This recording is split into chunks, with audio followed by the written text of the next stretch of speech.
Good evening, night owls, and welcome to Whisper Crowley. Tonight, I will guide you into a world of darkness, hoping to help you relax and unwind. Perhaps some of you will even drift into a haunting yet soothing sleep. Before we begin, let me know where you're listening from and what time it is for you. And now, we begin.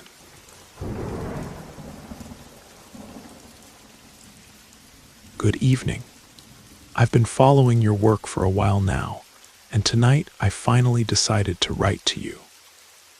What I'm about to tell you isn't easy because it touches wounds that we spend our lives trying to keep closed, pretending they're not there. My name is Robert, and this story happened several years ago, but the weight of it that I carry to this day. I grew up in what you might call a complicated family.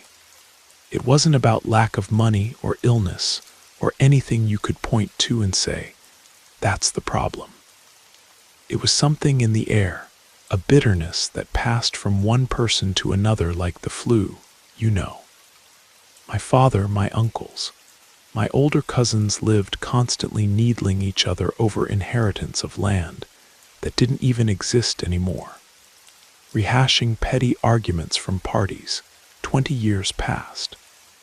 If someone managed to take a step forward, even if they bought a used motorcycle on credit, the crew in the back would already form a circle to say it wouldn't work out, that it was a waste of time, that they'd soon be drowning in debt. It was as if failure was a family tradition, and woe to anyone who tried to break it. Since I was a kid, I felt that wasn't for me. I watched quietly and thought it couldn't be possible that life was just this. I fled that environment as soon as I felt man enough to do it. I went to live in a boarding house downtown, a very simple place, and started working odd jobs as a construction laborer.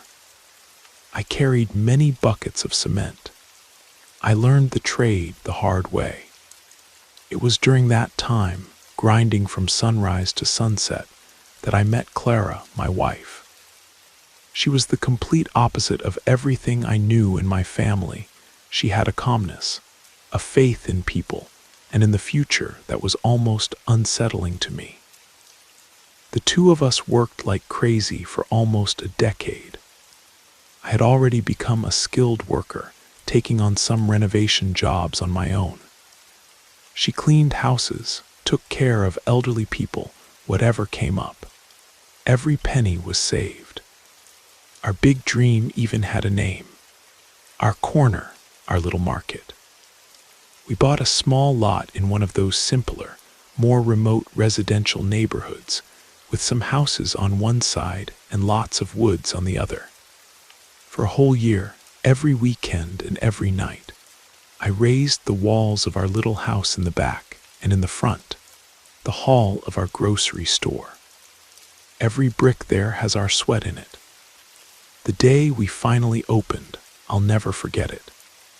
It was a small room, metal shelves that we bought second-hand and painted light blue, a wooden counter that I sanded and varnished myself. There was a smell of fresh paint mixed with the smell of bread we had ordered. Clara, in her way, lit a little candle to Saint Benedict in a corner on a high shelf and said a prayer quietly. For us, that place wasn't just a business. It was proof that we could indeed break that tradition.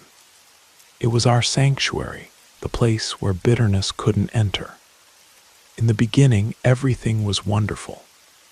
The neighborhood folks started showing up, an elderly lady here, some kids buying soda and snacks there. The traffic was small, but it was ours. It was steady. Clara stayed at the register in the morning, and I took over in the late afternoon when I got back from construction sites, because I continued taking jobs to guarantee income and not drain the store. We'd get to the end of the day exhausted, but with a good feeling, you know. On purpose, our sanctuary was working. But no sanctuary is immune to the outside world, right? And my world of origin, my family, didn't take long to knock on the door. One Saturday afternoon, my parents showed up. They lived on a more remote farm. It wasn't common for them to come down to the city in the middle of the week, much less without warning. They arrived, parked the old pickup truck in front, and came in. They looked at everything with serious faces, an air of inspection. My mother ran her finger along a shelf, as if looking for dust, and my father stood in the middle of the store with his arms crossed. "So this is it," my father finally said, with a tone that wasn't a question, it was a statement. A somewhat disappointed statement. "Yes, Dad, it's our corner," I replied, trying to keep my voice firm. The pride of showing what we had built. The conversation that followed was a bucket of cold water. That this was a risky business. That a small store like this, the first crisis would take away. That I should have stayed quiet just with my profession as a construction worker, which was more guaranteed. I listened to everything without responding, just nodding my head. I already knew that record. It was the official anthem of my family. Clara, beside the register, just watched quietly, and I saw her hand squeezing a cloth for cleaning the counter. Before they left, the blow came. My mother went to the shelves and picked up a bag of rice, a liter of oil, sugar, a package of coffee. The basic of basics. "Robert, write this down for us, son. Next week we'll come down again and settle up with you," she said, already walking toward the door as if it were the most natural and guaranteed thing in the world. I felt a knot in my stomach. Credit, the word that gives chills to any small business owner. Clara's family sometimes asked, but it was completely different. Her mother would come, take what she needed, and in 2 days at most she'd be there with money in hand, and still bring some mangoes or bananas from her yard as a treat. It was a relationship of respect. With my parents, well, I didn't have that same security, but what was I going to do? Deny my own mother there in front of my wife. I wrote it down in a little notebook with a tightness in my chest. The week passed, turned into another, and nothing, not even a phone call. I tried not to think about it, but it kept eating at me. Until 15 days later, they showed up again. They arrived smiling as if nothing had happened, and my mother went straight to the shelf again. "Son, get me another package of cornmeal and some cans of sardines." I took a deep breath, had to speak. There was no way around it. I tried to sound as calm as I could manage. "Mom, the purchase from the other time is still open here in the notebook." Her face changed immediately. That smile disappeared, giving way to an offended, almost indignant expression. "You're doubting your own mother, Robert. Is that it? Put everything together on the account. When we come again, we'll pay for everything." The tone was dry, cutting. It put me in my place as an ungrateful son. I didn't have the courage to insist. I sold again.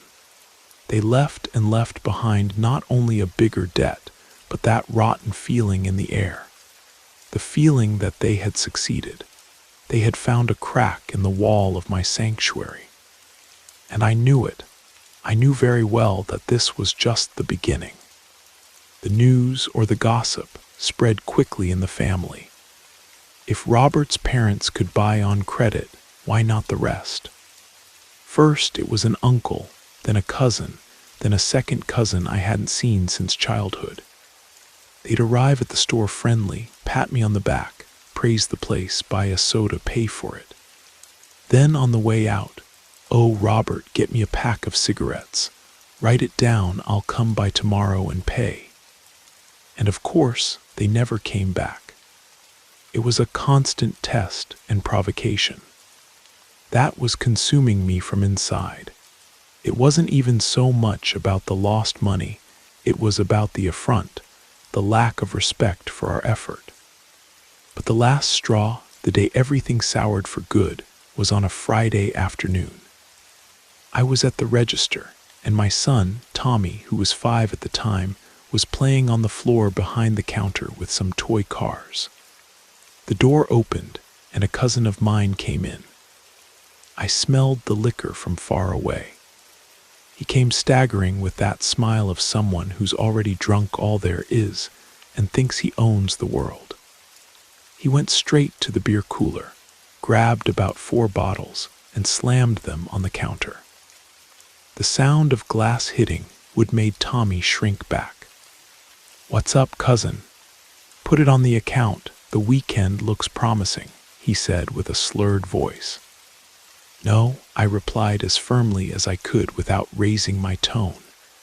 "Credit's over. We don't sell on credit to anyone anymore." He stopped and stared at me. First, he gave a little laugh as if it were a joke. When he saw that my face remained serious, his expression darkened. "What's this?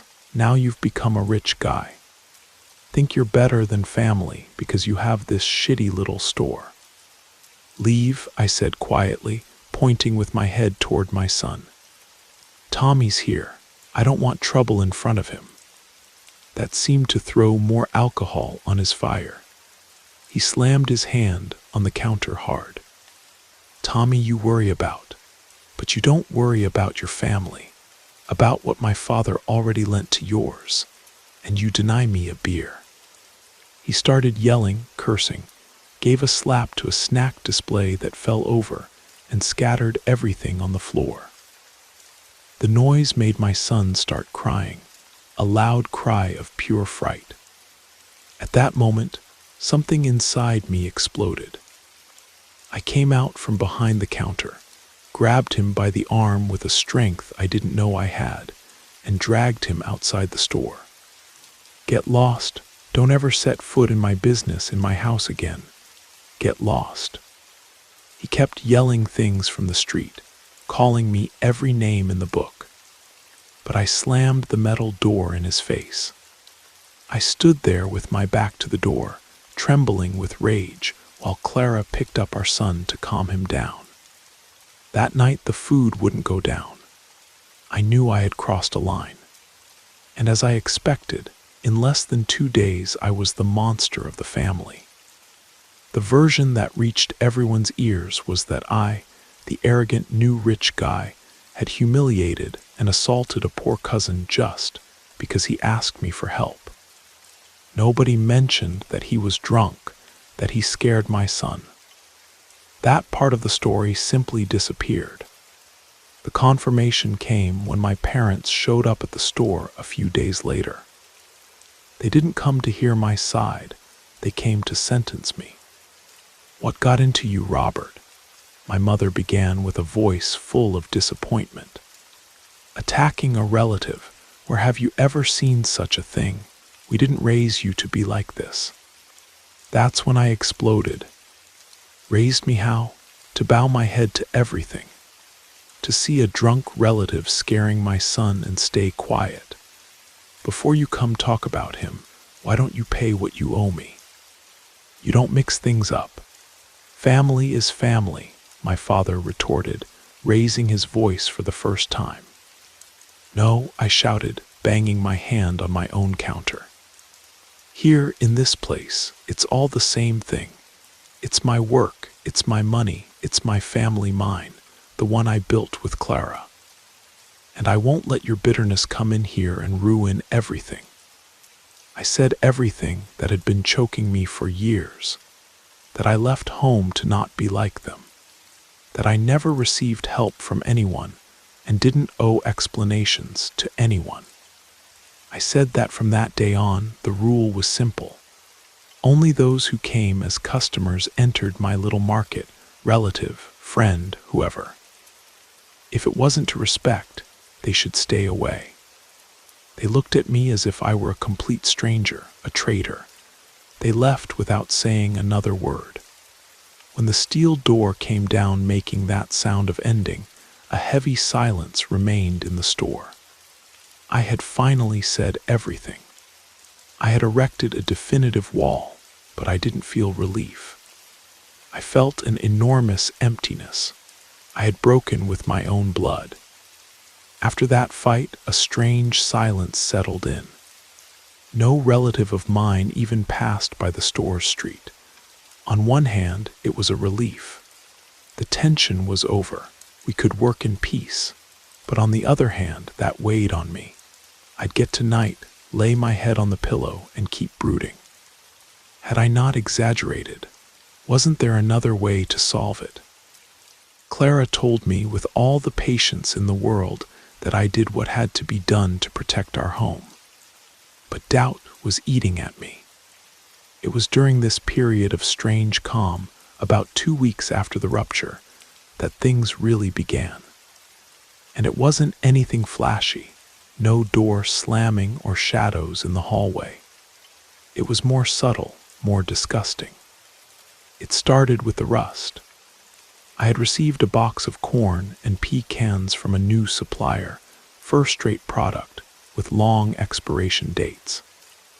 The next day, when I went to arrange them on the shelf, I noticed that several sealed cans had ugly orange stains, as if they had been sitting in the rain for years. I found it very strange. I separated the stained cans and thought, bad batch happens. I called the supplier, complained, and he very correctly exchanged everything without asking a question. But then the problem returned with sardine cans from another brand. Then, with the bottom of the brand new pressure cooker that Clara had bought for the house. And what made my hair stand on end was when I saw rust on the metal shelves of the little market themselves. I had painted all of them light blue, remember. The paint was impeccable. One Tuesday morning, I arrived to open the store, and one of the bottom shelves looked like it had aged about 30 years overnight. The paint was puffed up, peeling, and underneath, the metal was covered with that dark red powder, almost black. I ran my finger over it, and the powder stained my skin with a fine, oily texture like rotten velvet. Along with the rust came a smell. It was a smell that appeared mainly in the morning, as soon as we raised the steel door. It wasn't the smell of garbage or sewage or dead animal that we would at least know where it came from. It was a chemical smell, a mixture of sulfur like when you strike many matches in a closed place, with something rancid, old animal fat. It was a stench that entered the nose and seemed to stick in the throat, leaving a bitter taste in the mouth. We cleaned everything with bleach, with pine disinfectant, and the cleaning smell would dominate for a few hours. But the next day, there was the stench again, coming from nowhere. During this same time, I started having horrible nightmares. I can't remember the dreams themselves, just flashes of confused images. But I'd wake up in the middle of the night with my body drenched in sweat, my heart beating so hard it seemed like it would come out through my mouth, and a headache throbbing behind my eyes. I'd sit on the bed and stare into the darkness of the room, trying to understand that agony that had no name. I didn't tell Clara anything about this at first, not about the rust spreading or the nightmares. To me, in my head, it was all stress. The fight with the family, worry about money, guilt. My body was reacting. That was it. I repeated this to myself like a prayer. It's just stress. It's just tiredness. It'll pass soon. But deep down, a cold little voice told me it wasn't. It said that the air in our little market, our sanctuary, was getting heavy, dense, contaminated, as if the void my family left behind had been filled by something else, something silent, patient, and very, very dirty. I couldn't keep it to myself for long. One night, After another nightmare that left me shaking in bed, I told Clara everything. I talked about the rust, the smell, the feeling of being watched inside our own store. She listened to me in silence, her face getting more and more serious with each word I said. When I finished, she didn't say I was crazy or anything like that. She took my hand and confessed that she also felt the heavy environment, that sometimes she had the impression of hearing someone moving in the store when there was no one there. From that day on, she doubled the prayers, started sprinkling holy water that she got from church in the corners, and lighting incense. We were scared, but at least now we were together in this. The first time I saw something was on a Thursday night. We had already closed. I went out to take the trash outside, and when I came back, I stopped in front of the glass door of the little market to be able to pull the steel door. The lights inside were on. I saw my reflection in the glass, normal, my usual tired face. But for a blink of an eye, a fraction of a second, my reflection changed. The face that stared at me from the other side of the glass opened a smile that wasn't mine. It was a wide, pulled smile that showed teeth and was full of hatred, pure contempt. The reflection's eyes seemed to darken, become empty. I took a step back. My heart jumped inside my chest. I blinked again, and the reflection returned to normal. It was just me again with a scared face. I stood there, unable to move. Had it been a trick of light, fatigue playing a trick on me, or had I really seen that? After that day, I started feeling really sick, physically. A pain began at the base of my back, a deep pain that seemed to come from the bones. It went up the sides of my body and sometimes left me breathless. A low, persistent fever came that left me sweating cold during the day and with chills at night. I completely lost my appetite. The smell of Clara's food, which I had always loved, started making me nauseous. I went to the neighborhood health clinic. The doctor examined me, said it might be an infection, maybe in the kidneys, and prescribed a bunch of medicines that had no effect at all. I was wasting away before everyone's eyes, and while I got worse, the store seemed to get sick with me.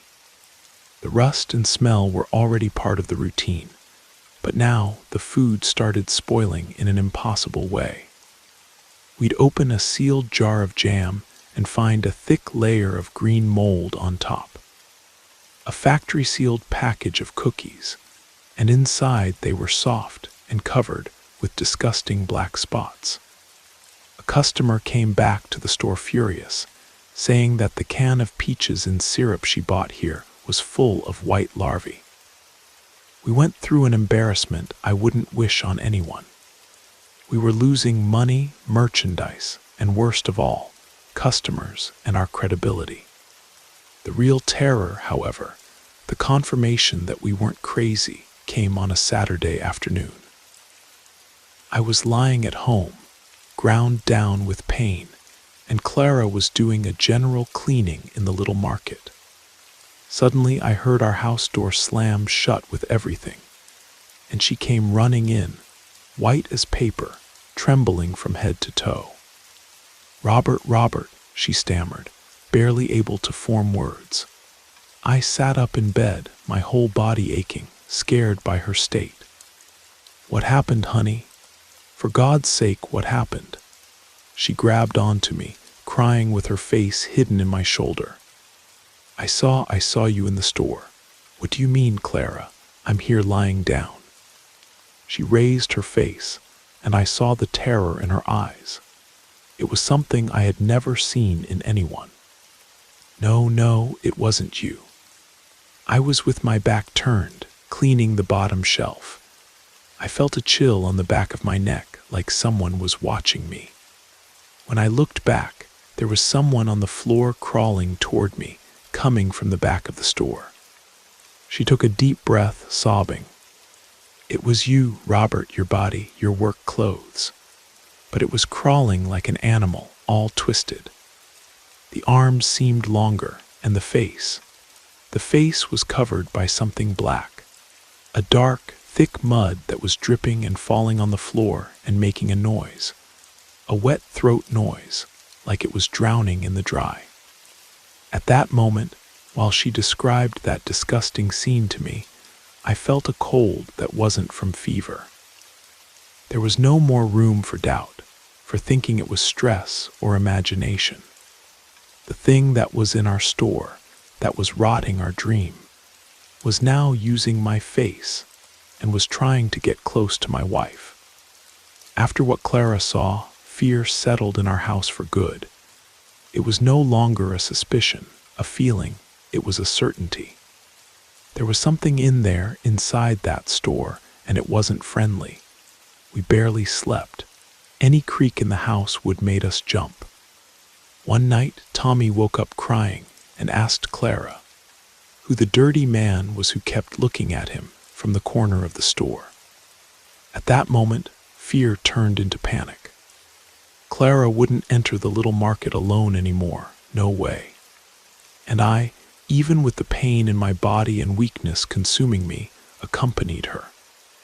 But I confess that every step inside that place was a sacrifice. The little market that used to be our pride had become enemy territory.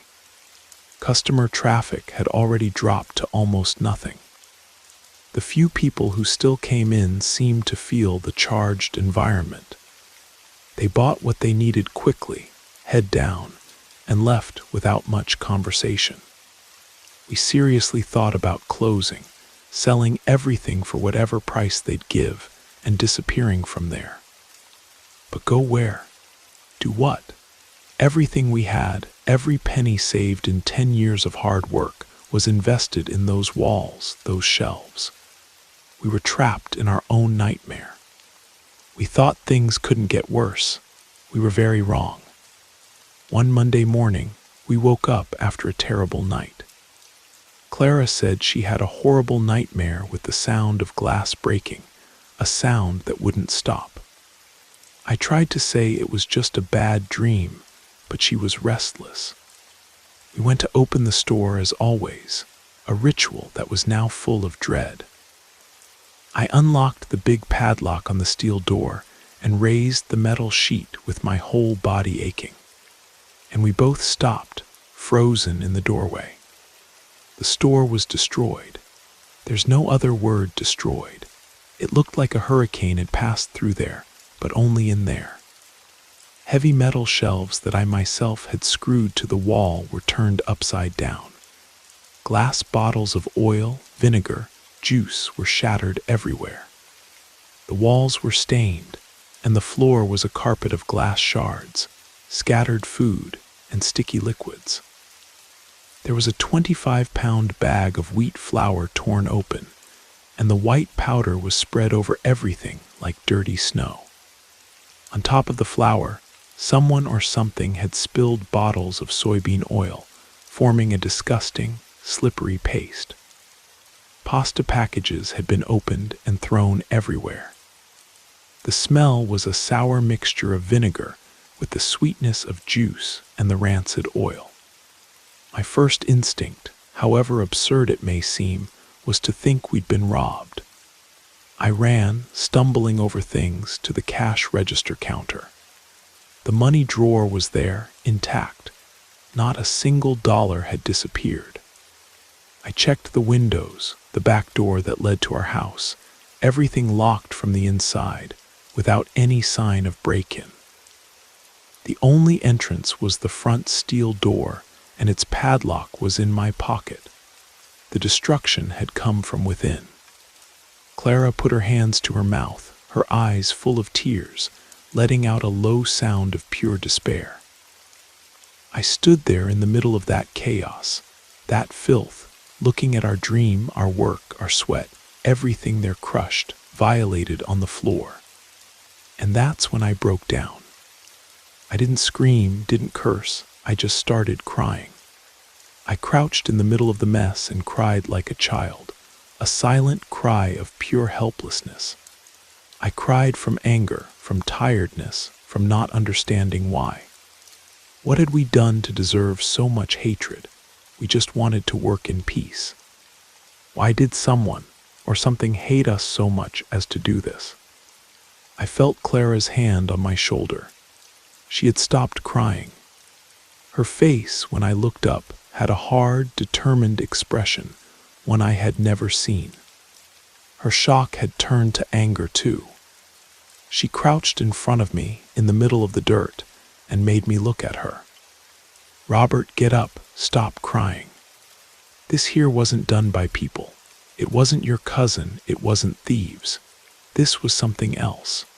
And to fight this thing, prayer and holy water aren't being enough. We're going to have to look for another kind of help." Now, Clara's mother, my mother-in-law, had always been a very sensible woman of great faith. When Clara called her crying and roughly told her what had happened, she didn't doubt for a second. She came to our house the same day. She looked at the state of the store, looked at my face, pale and about 10 pounds thinner, and pronounced with a firm voice, "My daughter, there's evil done here. And it's not evil from common people. It was she who gave us a path. She said she knew a man, a spiritual healer who lived in an older neighborhood on the other side of town. A serious man who didn't charge anything for what he did, and who had already helped many people in her family with problems that doctors don't find and priests don't solve. At that point, I would accept help from anyone to get that thing out of our lives."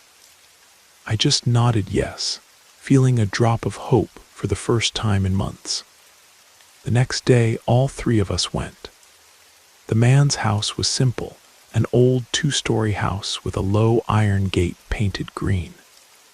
The only thing that caught attention was the strong smell of herbs, fresh plants that came from the backyard. He received us in the living room. He was a man of about 70, maybe more, with white hair and a very calm look, a look that seemed to see through us. We started telling the story, Clara nervous, talking about the figure she saw, me with a weak voice talking about the rust, the smell, my illness. But after a few minutes, he raised his hand asking for silence. He stared at me for a while, a whole minute maybe, without blinking. It was uncomfortable. Then he sighed, a heavy sigh as if he carried the weight of the world. "You don't need to tell me anything more, my son. I'm seeing what's hanging on you." Clara and I looked at each other, and I felt a strong chill even with the fever. "What are you seeing?" she asked with a trembling voice. "What you have at home isn't a haunting, isn't a wandering soul," he said with a low, grave voice. "It's an attachment, a bad thing without light that feeds on negative energy. And this thing was attracted to your lives." He paused as if choosing his words carefully. "Someone in your family, Robert, wishes you very ill. It's not just envy of your business. It's a deep hatred, a desire to see you destroyed, to pull you back to the same pit of bitterness they live in. That hatred, that twisted prayer they made against you, opened a door, and this thing entered through it." I felt a knot form in my stomach. It was confirmation of everything I already knew deep down. "This thing," the healer continued, leaning forward a little, "is a parasite. It wants what's yours. It started corroding your dream, your store, which is the symbol of your strength. Then it started imitating you, using your image, because its goal is to take your place in your family. And it's weakening you, making you sick for a very specific reason." He looked deep into my eyes, and then into Clara's with a seriousness that chilled. "The final target isn't you, Robert. The final target is the child. Their energy is clean, pure. And this thing wants to get close to them. If it hasn't succeeded yet, it's because of your wife's faith, the protection she puts around the children, even without knowing it. But the attachment is patient. It's waiting for you to weaken completely to strike. Hearing that was like taking a punch to the face. The image of my children passed through my head. The anger I felt at that moment was so great it swallowed the fear. The man calmed us down, said there was a way, but that we needed to be strong and do our part. He gave us a bundle of herbs tied with string. He said it had guinea grass, rue, and other protective leaves, and a small black cloth bag with coarse salt and charcoal inside for each room of the house and store. He gave precise instructions. We had to do a heavy cleaning of everything, burn the herbs in all corners, and put the little bags behind the doors. And most importantly, he said he would be praying for us for the next 7 days to give us strength. But the biggest work is yours, he said as he walked us to the door.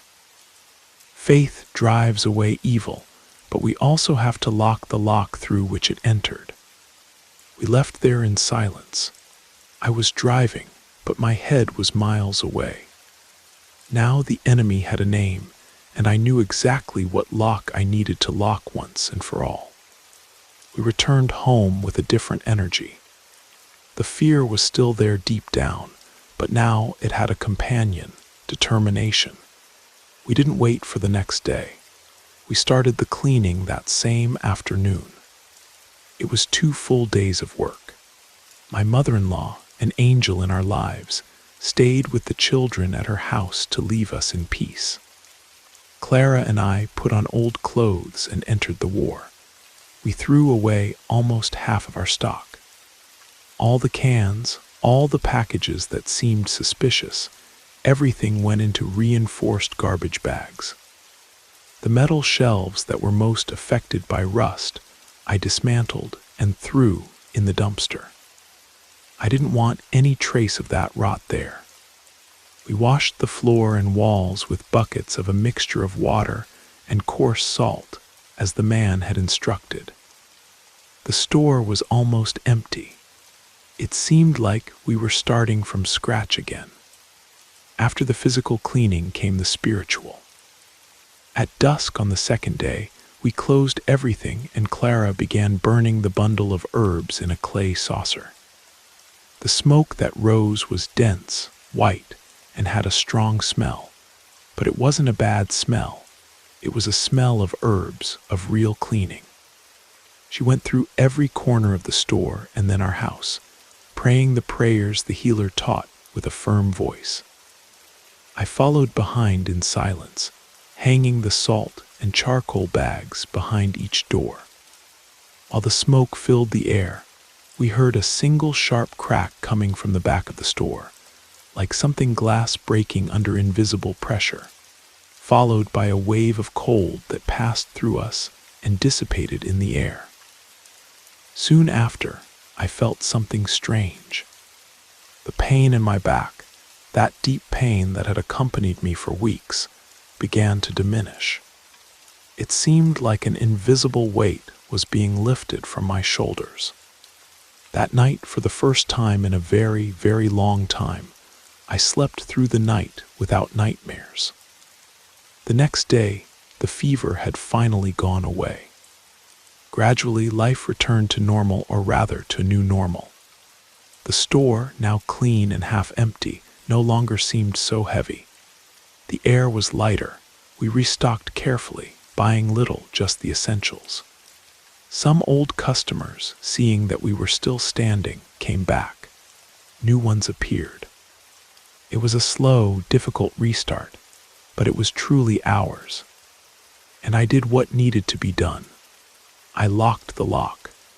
I stopped answering phone calls, didn't respond to messages anymore. I cut contact with uncles, cousins, everyone from that side of the family. It wasn't a fight, it wasn't an announcement, it was silence, a definitive separation. With my parents, the relationship changed completely. I visit them occasionally at their farm on dates like Christmas or their birthdays. I talk about the weather, about the harvest, but I don't talk about my life, my children, my business. And they don't enter my house anymore. The door of my sanctuary closed to them forever. They never asked why. I think deep down they know. I can't say exactly who in my family wished me such ill, whether it was my parents, my cousin, an aunt, or all of them together. And to be honest, I chose not to want to know. It wouldn't make a difference. What matters is that their hatred, the envy, was strong enough to open a door and almost destroy us. Today we live in peace, a peace that cost very dearly. Sometimes on the street I run into some relative. They turn their face or look at me with cold anger. I just lower my head and move forward. I feel a pang of sadness. Of course, it's my blood after all. But then I get home, open the door, and see Clara and my children laughing in the living room. I smell dinner on the stove, and I know with every fiber of my being that I made the right choice. I sacrificed a part of my history to save what I hold most precious, and I would do it all again without even blinking.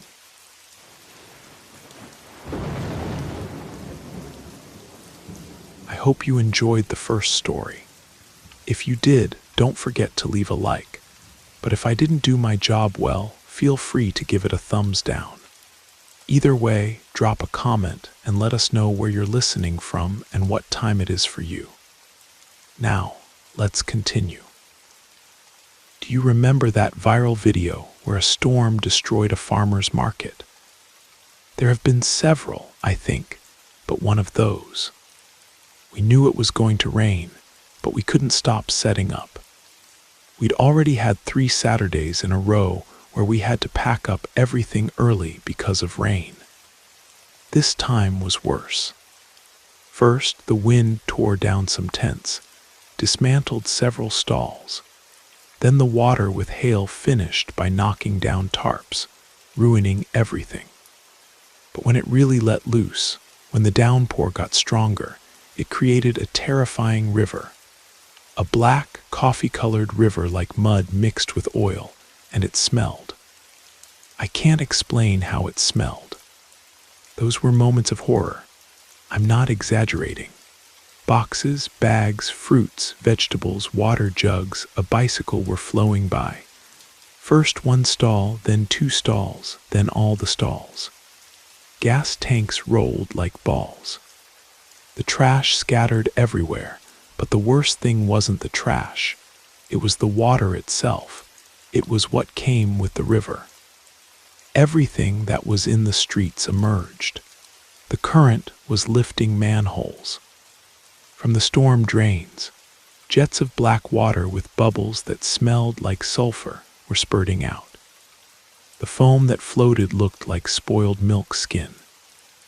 Dead rats came floating by, swollen, split open, strips of toilet paper, pieces of cloth with black scabs, burst bags, and every so often, a bigger lump. The people there, without letting go of their things, clung to whatever they could to prevent it from going with the river buckets, chairs, mops, boxes with money. Nobody wanted to lose anything even though the water was already up to your waist. Suddenly some ladies started screaming really badly that the water was carrying away a woman, 2 people actually, a lady and a young girl. Then an old man came rolling by. He was face down, already completely submerged. The other 2 were barely managing to keep their faces above water. A man from around here threw himself into the current. Actually, he started running after them to try to catch them. But as soon as he took a few steps, he slipped, and the water carried him away too. The river didn't stop until the ground let it. I think I forgot to tell you that this neighborhood was built at the bottom of a hill. Everything was a disaster. Everything was chaos. But it was from here that the worst part began. The river was bringing many, many more people, but they weren't unfortunate people who had fallen in the storm, or at least not all of them. My brother and I climbed onto the roof and went jumping from house to house as far as we could reach, to the corner, to a store. A man had the idea of tying a rope to stop those coming in the river of filth. In less than a minute, he managed to pull out one of the people the water was dragging, but that person was already dead. And it wasn't from the water or from a blow. Who knows what killed them?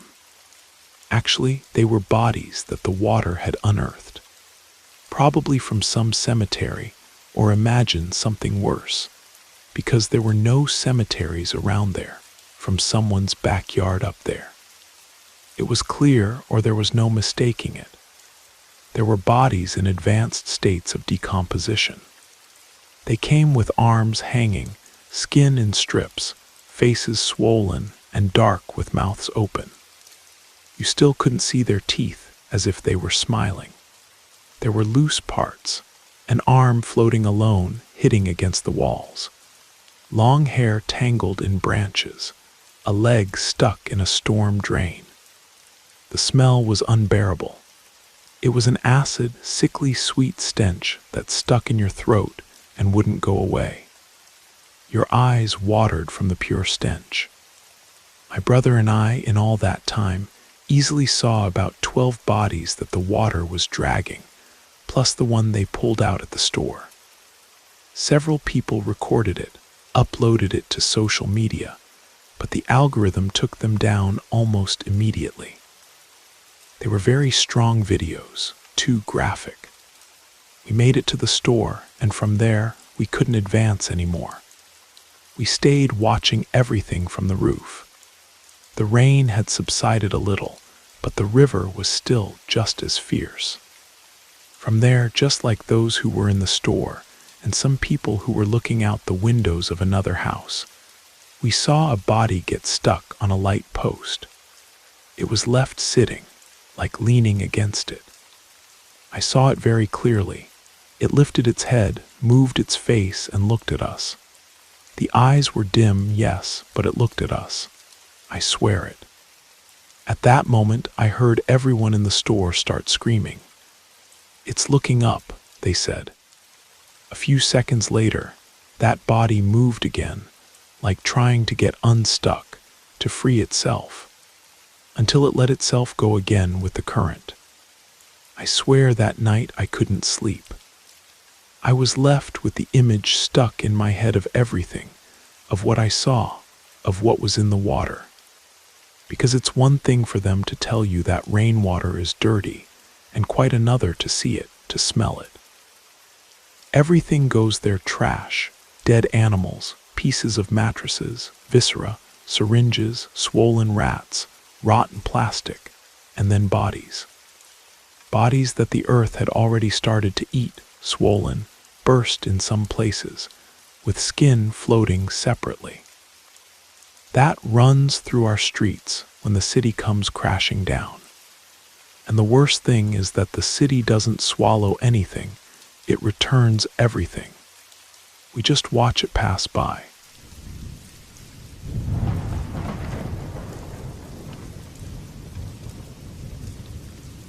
I've been terrified of rainy season since I was a kid. I know I haven't had it as bad as other people, other neighborhoods, or other towns, the effects of climate change. But since I was little, I've always had problems with rain. The house where we lived had a tiny patio in the center, and when it rained a lot, the water would start to overflow and get into the house. It also came in through some old metal sheets that were above the stairs. It dripped through the kitchen window and through the same sheets that covered the laundry area. It was like living inside a drum. If a storm hit in the early morning, we all had to get up to collect the water buckets, rags, towels, pushing the water with the squeegee. That night we went to sleep fearful, since at midnight, the sky started thundering. It would be the first rain of the entire season. At 2 in the morning, lightning that sounded right above our heads woke us all up. Since the house had several parts made of metal sheets, the sound of the drops echoed in your chest. You couldn't even talk. It was like you went deaf. About 15 minutes after the downpour started, they knocked on the door. We were all doing the same thing: buckets, rags, the squeegee. But those knocks weren't normal. They knocked hard, like with both fists, and hurried, like their life depended on it. My dad said we should stay inside, that he would go see who was at the door. Just as he was approaching, the knocking seemed to move from the spot. First, they knocked on the wall next to the door, then a little further away. Then, below the window. My father went out and looked around. To begin with, there was nobody outside. Not to the side, not to the left, not to the right, nothing, not even a shadow. When he came back to say there was nobody there, he found us all quiet, staring at the door he had just come through. "Did you hear that?" my mom said to him. Something fell really hard on the roof. Not all the roof was metal sheets. There were parts built with concrete slabs. The blow was so strong that if it hadn't fallen right on one of the slabs, it would have torn through the metal sheets without a problem. We were all inside when we started to notice something strange. The buckets for the leaks quickly turned red, and right at that moment the rain got heavier. Thunder rumbled closer, almost on top of the roof. Drops of blood started falling. It wasn't reddish water, it was thick blood. It dripped down the cream-colored walls that suddenly seemed to be crying out loud. The windows were sweating thick, red tears, as if the entire house was gravely wounded. The smell, God, it was a mixture of iron, wet meat, rotting, old hospital. It stung your nose and stuck in your throat. Wringing out the rags was the worst. It wasn't like squeezing out water. It was like something stuck to your hands, like grease or saliva. I rinsed my hands so many times they started to burn. When the rain finally stopped, my dad went up to the roof. He took a lamp he uses for the workshop. Up there was a body, a person who had died, torn apart by the wounds they had all over. We'll never forget what we saw. The police arrived at 4 in the morning. At 6, the coroner picked up the body. They recommended we wash the entire house with some products they wrote down on a sheet of paper. My mom and my brother took care of that. They scrubbed and scrubbed. They left the house smelling like chemicals for a day and a half. It was a strong, sour smell that stuck to your clothes. By the way, we don't know how that body got up there. Only if someone had thrown it, but it was a man of about 175 pounds. It wasn't something just anyone could do so easily. And besides, the knocking we heard in the early morning on the doors, on the walls, I think we'll never know. I'm telling you, they cleaned well. They really tried. Although afterwards they had to go up to the roof several times to look for residue, to throw buckets of water. But it didn't help much. Every time it rained after that incident, the leaks would tint the house red again. Not with the same intensity as that first time, no, but enough. Just a slight coloration, just a tint that was enough for us to know that something of that man was still on the roof. The walls, for example, are stained forever with red tears. And I swear, sometimes I think that house is still crying for him, that as long as it keeps raining, it's never going to stop.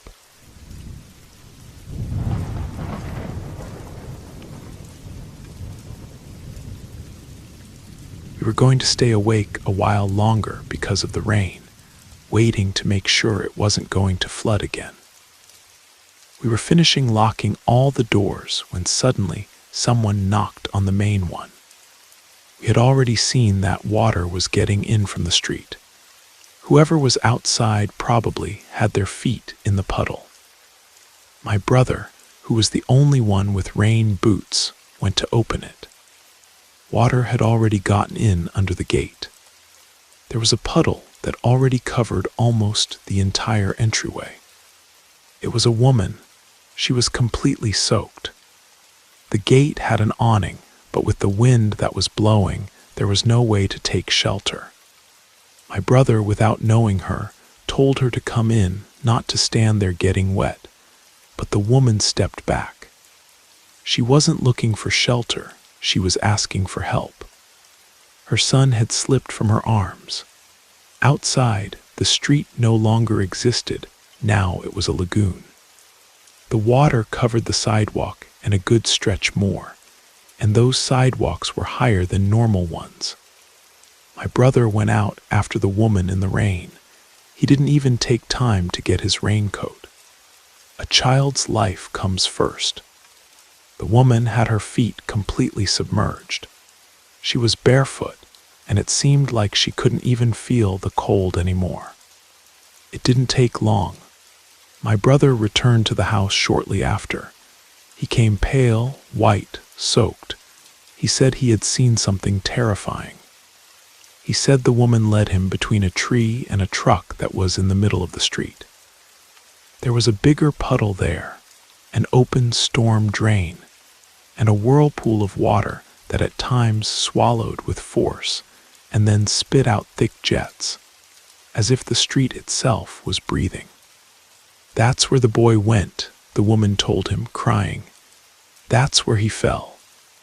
And then, very seriously, without her voice trembling, "But why did I push him?" My brother says that at that moment he didn't know what to think, that the woman, as if they had turned something off inside her, made a strange movement with her body. She crouched down, splashed water on her face with her hands, and then slid toward the hole. The whirlpool swallowed her in an instant. She didn't even have time to scream. My brother, to this day, has no memory of another tragedy so horrible witnessed by his own eyes. He's been interviewed several times since then for radio news, television, and some newspapers. His words always start the horrible stories that were written about it when they recovered both bodies a few weeks later.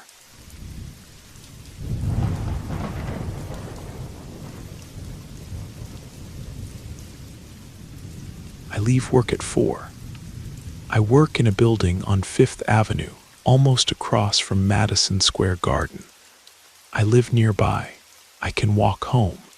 It never takes me more than 30 minutes, and I really like it. Unless the sun is beating down hard or it's raining. Because when it rains around here, forget about it, it becomes chaos. The subway tunnels flood. The underpasses are worse. There are no taxis, no Uber, nothing, everything gets stuck. That day it was 4:15 and I was just leaving. As soon as I put one foot on the street, I felt the first drop. The sky was overcast, but it didn't look like a storm. I thought it was going to be one of those silly 5-minute rains. I even thought about going back for the umbrella I have in the office, but I just thought about it. I started walking fast. When I had gone about 6 blocks, it came down hard. It seemed like they had emptied buckets from above. It was thundering so loud that car windows were vibrating. Where it caught me, I went to take shelter in a doorway under an awning. Within seconds, a cold wind started blowing, one of those that drags the rain. It started soaking my face and clothes. Then, across the sidewalk, I saw a man walking with an umbrella half bent by the wind. He stopped in front of an old gate and opened it. Before going in, he yelled to me to catch the umbrella. He offered it to me, saying it was so I wouldn't get so wet. I ran gratefully and took it. I told him I'd bring it back tomorrow. No need to knock, just slide it under the gate, he told me. It helped me tremendously. I got home almost dry. If it weren't for that man, I would have ended up like a wet rag. The next day, when I was heading to the office, I stopped by with the umbrella. My mom had sent me with some bread and coffee to give him as thanks. I got there and knocked on the entrance once, twice, 3 times. There was a doorbell, but it didn't ring. I knocked again. Nobody. As he suggested, I crouched down and slid the umbrella under the door. I was already leaving for work, but I stopped. I don't know why, but I went back.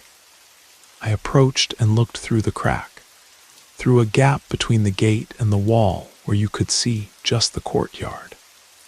Right away, the floor was old cracked cement with black humidity stains. There wasn't even grass, just bare cement. There were some clotheslines crossed from one side to the other, those rusty wire ones, all fallen, broken by the sun, as if nobody had hung even a rag there in years. In the back, against what was left of the house facade, was an abandoned car, an old Chevy without tires, with dented doors and the hood open, pure rusty metal. The house looked worse. The roof had come down. Almost everything was just the skeleton. Only some crossed beams remained. Everything inside was pure shadow with puddles where pieces of cloudy sky were reflected. And in the middle of all that, scattered on the courtyard floor, there were about 15 umbrellas of all sizes and colors closed, stained, as if they had been thrown under the door. That's when it hit me and my body went cold. That man doesn't exist, and nobody lives in that abandoned house. Those umbrellas belong to all the people who have encountered that person, when they've passed outside that abandoned house and it's raining.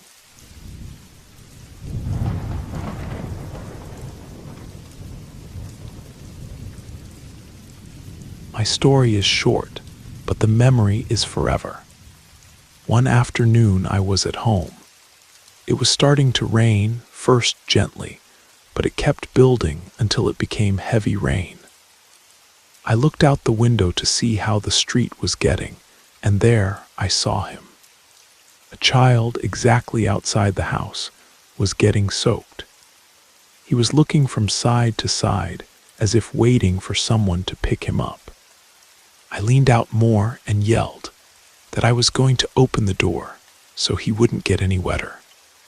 Once inside, I offered him a towel, but instead of drying off, he put it on the floor and started cleaning his shoes.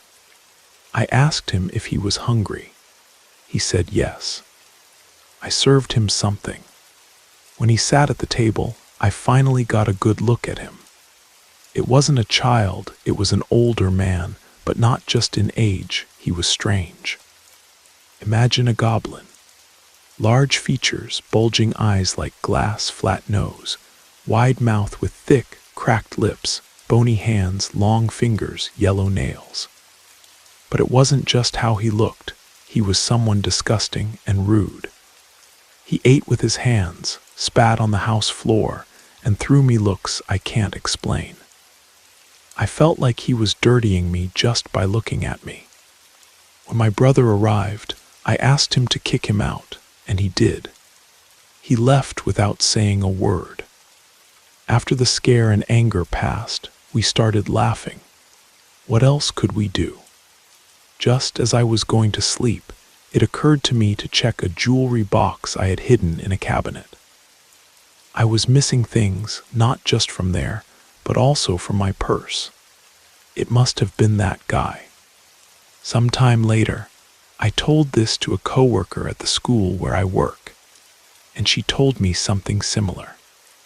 She was eating with a friend at one of those restaurants that looks like a shop window if they seat you near the street.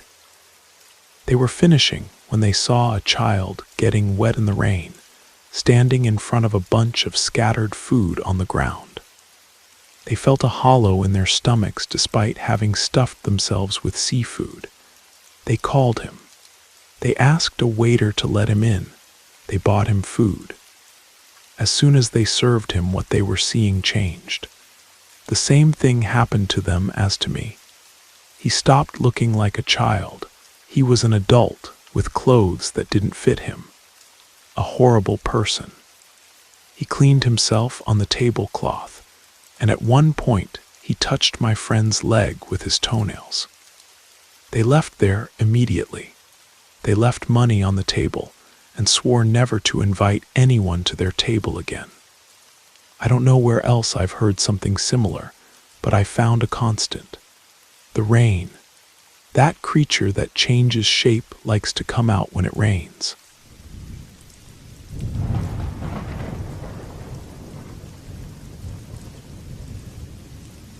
My mom has always been nervous. The truth is, she's never wanted to tell us what trauma it is that she hasn't been able to overcome. She hears an ambulance, and she's already thinking something happened to one of us. A police siren sounds, and she already imagines we did something. Extreme fear that at any moment something was going to happen that would change our lives forever. The earthquake alarm, a call in the early morning, everything breaks her down. One day those fears came true. My sister was studying at NYU, down in the village. She was in the afternoon shift. From the moment she left, my mom would stay worried. How can I explain it? She didn't do anything else. She'd sit in the living room looking at the phone as if it was going to ring at any moment. Looking at the clock every 5 minutes, walking from one side to the other. Her whole afternoon went by with her head focused on nothing, but waiting for my sister to come back safely. That day it rained like never before. The whole city flooded, just like the recent one. So it was normal for her to be 1-2 hours late. It was understandable. Let's say if she always arrived at 9, well, at 11 she should be home. But it was 2 in the morning and nothing. My sister didn't arrive. We called her and she didn't answer. At 2 in the morning, my mom had already gone to 6 hospitals. She went alone, grabbed the car, and drove all over Manhattan, back and forth. She asked at each reception if someone had arrived wet, hurt, if someone didn't have identification. She was beyond desperate. She was also angry. She felt like we weren't helping enough. And there was no way to help. It was like looking for someone missing in the middle of a collapsed city. Around 6 in the morning, my mom's cell phone rang. I swear she took it out of her bag in half a second and answered immediately. It was my sister. We didn't waste a minute. We got in the car and went to get her. Where was she? Here comes the strange part. She was in New Jersey. We arrived around 8. She had dried off a bit, but you could tell she had been completely soaked. We got in the car, and as soon as she sat down, my mom hugged her as if she was going to fall apart. She kept asking her, "What happened to you? Why were you there? Who did something to you?" My sister could barely speak. You could see the lost look in her eyes. Purple lips, all wrinkled nails, skin like paper, and the smell. I swear when she got in the car, the smell was the first thing that hit us. It was like sewage, rot, stagnant water with dead things. It wasn't just humidity, it was a smell that reached your stomach. Once she calmed down a bit, she started telling us that she had left NYU and went to the subway, but the whole street was a river. A truck soaked her, threw her against the sidewalk. She slipped, hit her head, and fell near a storm drain. The next thing she remembers is that she was no longer on the street. She was inside a huge, dark tunnel, unable to move well. Everything hurt, she said. I couldn't move my legs well, and the smell was like what I have now, but worse. Being in there was like being inside a giant corpse. That's when she told us about the voices she started hearing, that there was someone else, and voices that said, almost there, just a little more. They weren't normal voices, they sounded broken, like they came from mouths that could no longer speak well. My mom was crying, crossing herself, and my sister continued. Then I started hearing children's laughter, but not real children. It was like when you play an old cassette and everything sounds distorted. And then something touched my foot. I don't know what it was, but I didn't want to look. My sister said she reached a part where something stirred the stinking waters, and that's where she completely lost consciousness.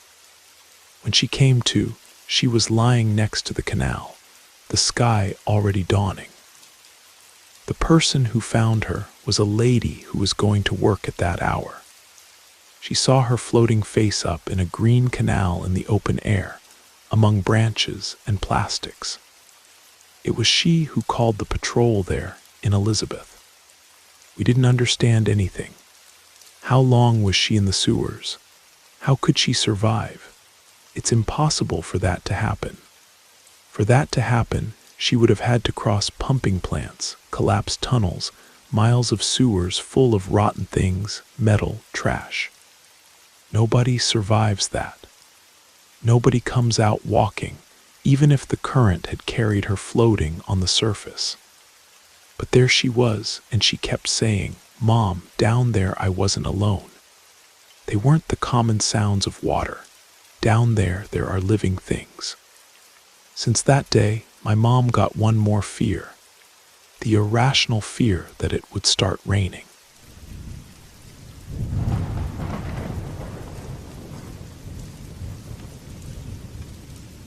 I was in my final year of medical school at Johns Hopkins, doing my clinical rotations at Baltimore General Hospital.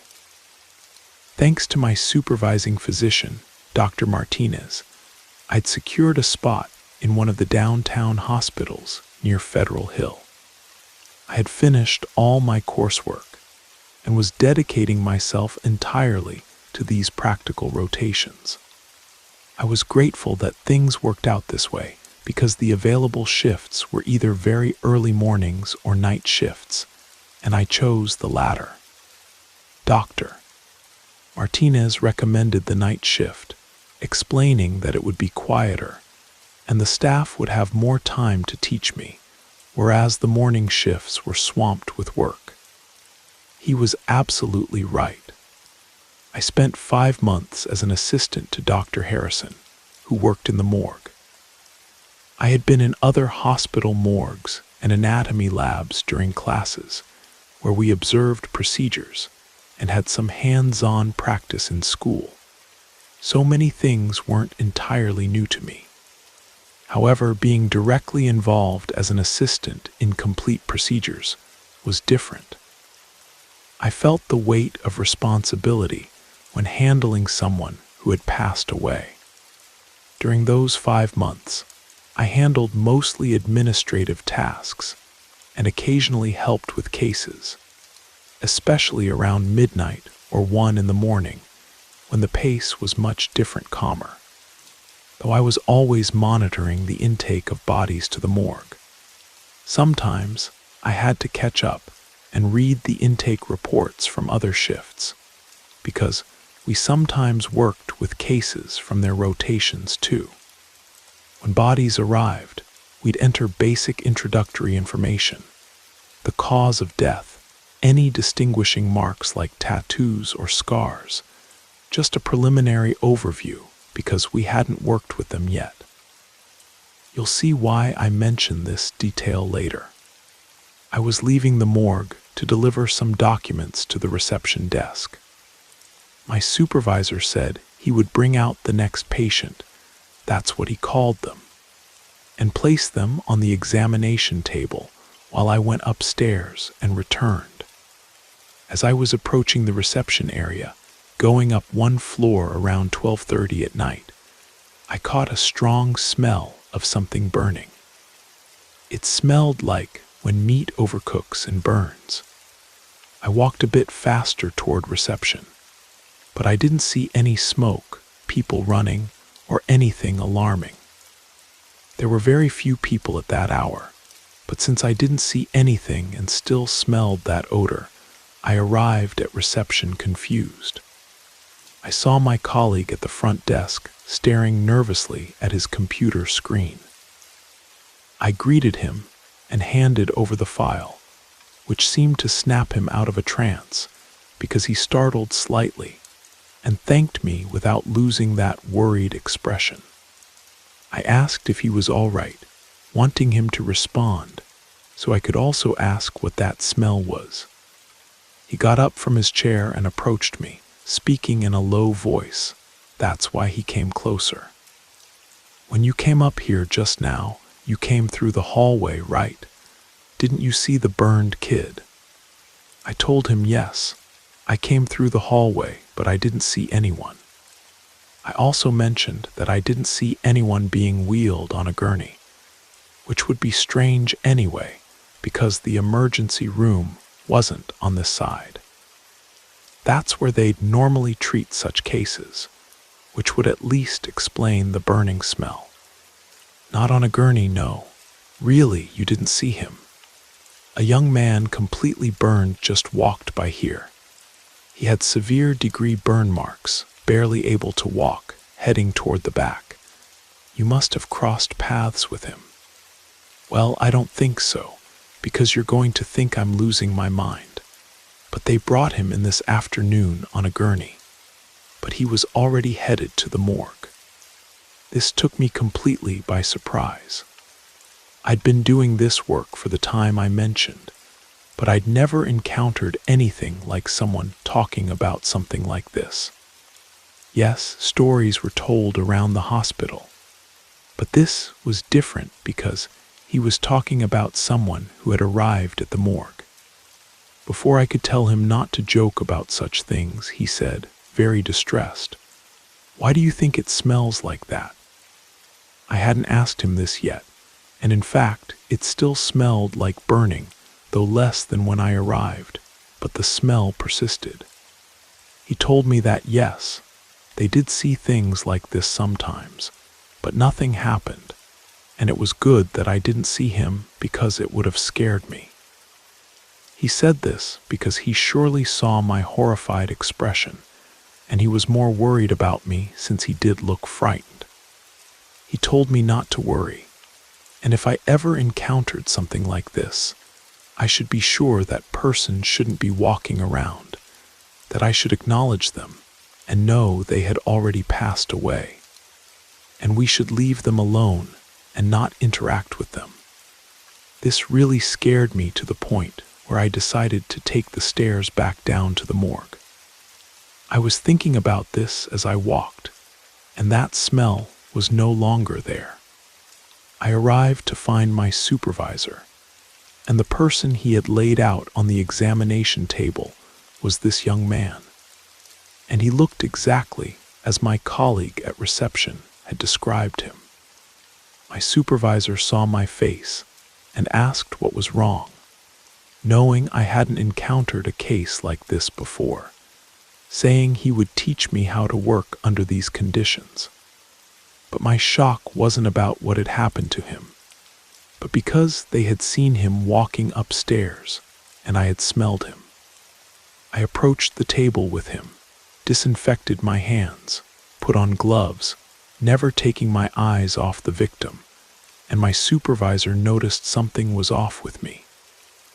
He told me I wasn't reacting this way because of the case itself, and asked me to tell him what happened.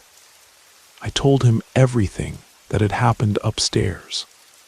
He said, unfortunately for us, if you're someone sensitive, sometimes those who arrive here, you'll see them walking around the hospital. I've always thought it's because they don't understand or process that they're no longer among us. Worse, like this young man, he died in a truly horrible way. According to the report, this young man was a fire breather, one of those guys you see on the streets and at traffic lights who blow fire from their mouths. They sometimes use gasoline or other things they prepare themselves, and something surely went wrong for this poor kid. The fire, instead of coming out when he spit it, came back at him, and everything went wrong. Nobody helped him in time from what we can see. His family has been notified, but they haven't shown up yet. He continued telling me as we worked that maybe he didn't know he had already died and was just finding out, which is why he was perhaps wandering around the hospital. As we continued working with him, I caught that smell there on the table, the same smell I had detected in the hallways upstairs. So even though I didn't see him walking like my colleague did, I knew it was his scent. We always think about the endless cases we might encounter in an emergency room, but I never imagined the endless cases we might come to know in morgues, and I'm also referring to the paranormal.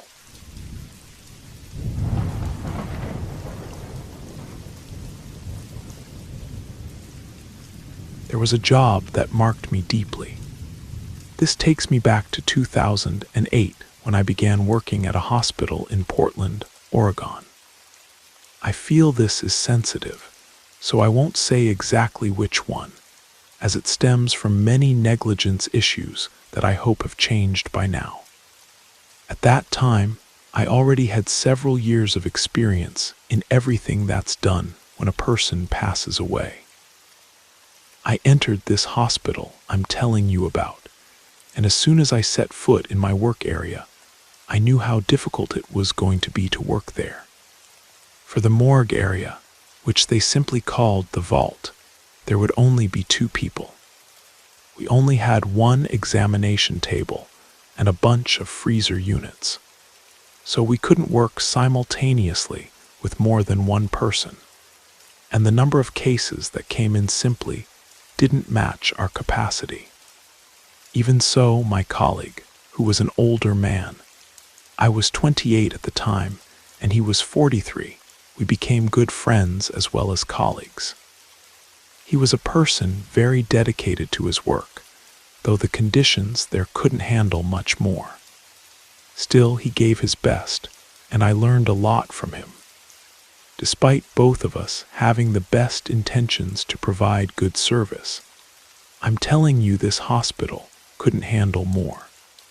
That place served more as just storage, until families or the hospital itself sent people from the freezers to another institution or directly to funeral homes if they didn't need studies. I'm giving you all this context so you understand why only my colleague and I had access to the morgue. It was already a very isolated place. Not even orderlies entered if we weren't there, and they had to notify us before coming down to the basement. Otherwise, they'd have to wait for us.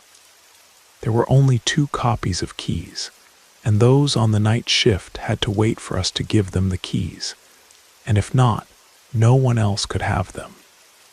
It was honestly a disaster, but those were the conditions. Now, all this leads me to when I'd already been working in that morgue for a year, understanding the rhythm and access procedures.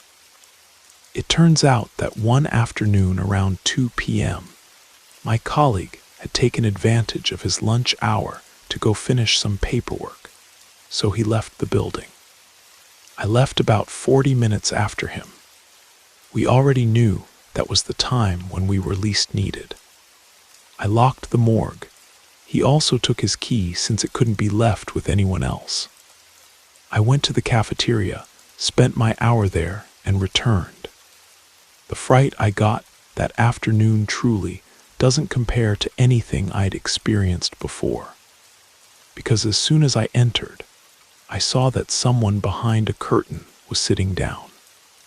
This curtain was one of those completely transparent ones, but it distorts what's behind it a bit. I had to unlock with the key, So the doctor hadn't arrived. I didn't know what to think at that moment. Whoever was there, for whatever reason, probably something bad, wouldn't stay seated at that desk. So I entered saying loudly, "Good afternoon." They didn't respond. That person, who appeared to be a woman due to the long hair, didn't even move. So I went in a bit more and said again, "Good afternoon, excuse me, what do you need?" The same thing. So I walked around the curtain, and who was sitting in the chair, leaning back with her head against the backrest, completely motionless, was one of the people who had arrived days before, a 34-year-old woman whom we had in the freezer. That's why I tell you the fear I felt that day is something I haven't felt again since then. Moreover, without being graphic, this person's condition wasn't exactly like someone very recently deceased, if you understand what I mean. And to see her sitting there, seeing her with all the light in the room, and me being completely alone. Yes, I screamed, but no one heard me. I left the room for a moment and stayed outside waiting. I didn't dare move her, and I'll be honest, until about 15 minutes of pure anxiety passed. During that time, my colleague arrived. Truly, no one came down there, and I didn't want to lose sight of that door. For me, someone else had gotten in. If not, who did that?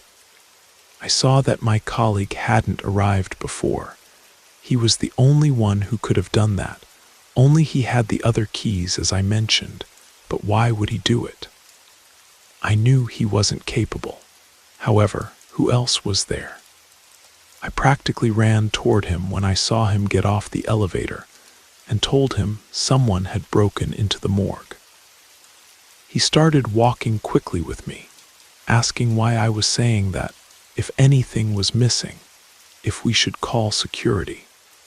When we entered, he didn't even give me time to tell him what was inside, which I preferred he see for himself. He froze just like me at the door, seeing her through the transparent curtain.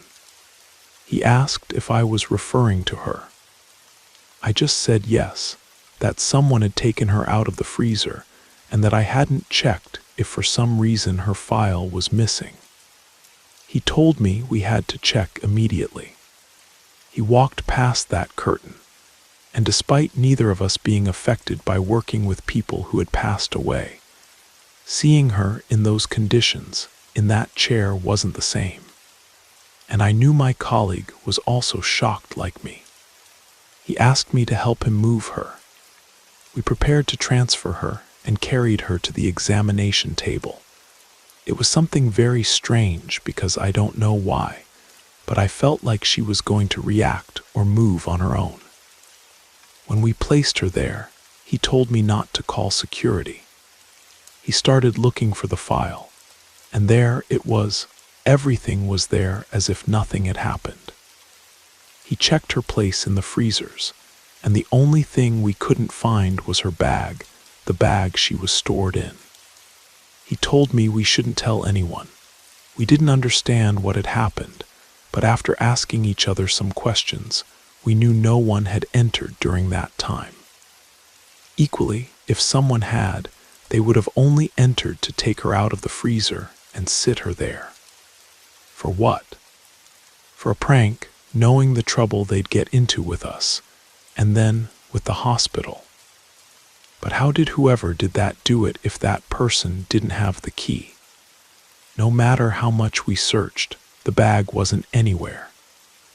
That's what worried us, so we had to replace it as quickly as possible, and if it appeared, we'd see how to justify that we'd had to change it, and that it was somewhere unknown, hoping nothing was missing. But who moved her? No one could have entered, and we couldn't get that out of our minds. And no matter how much the day passed, we weren't going to work with her because there was one day left before they took her away. We weren't comfortable with her there. How did she manage to get out if it was her? My colleague never talked about paranormal topics, but that day was the first time I heard him tell me it was she herself who got out, and we wouldn't lose sight of her until they took her away the next day. It wasn't the best shift for both of us.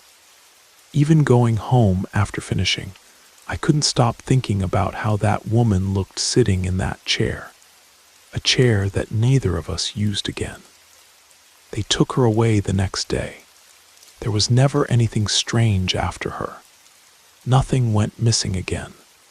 When they took her away, there were no issues, and that bag where she was in the freezer never appeared.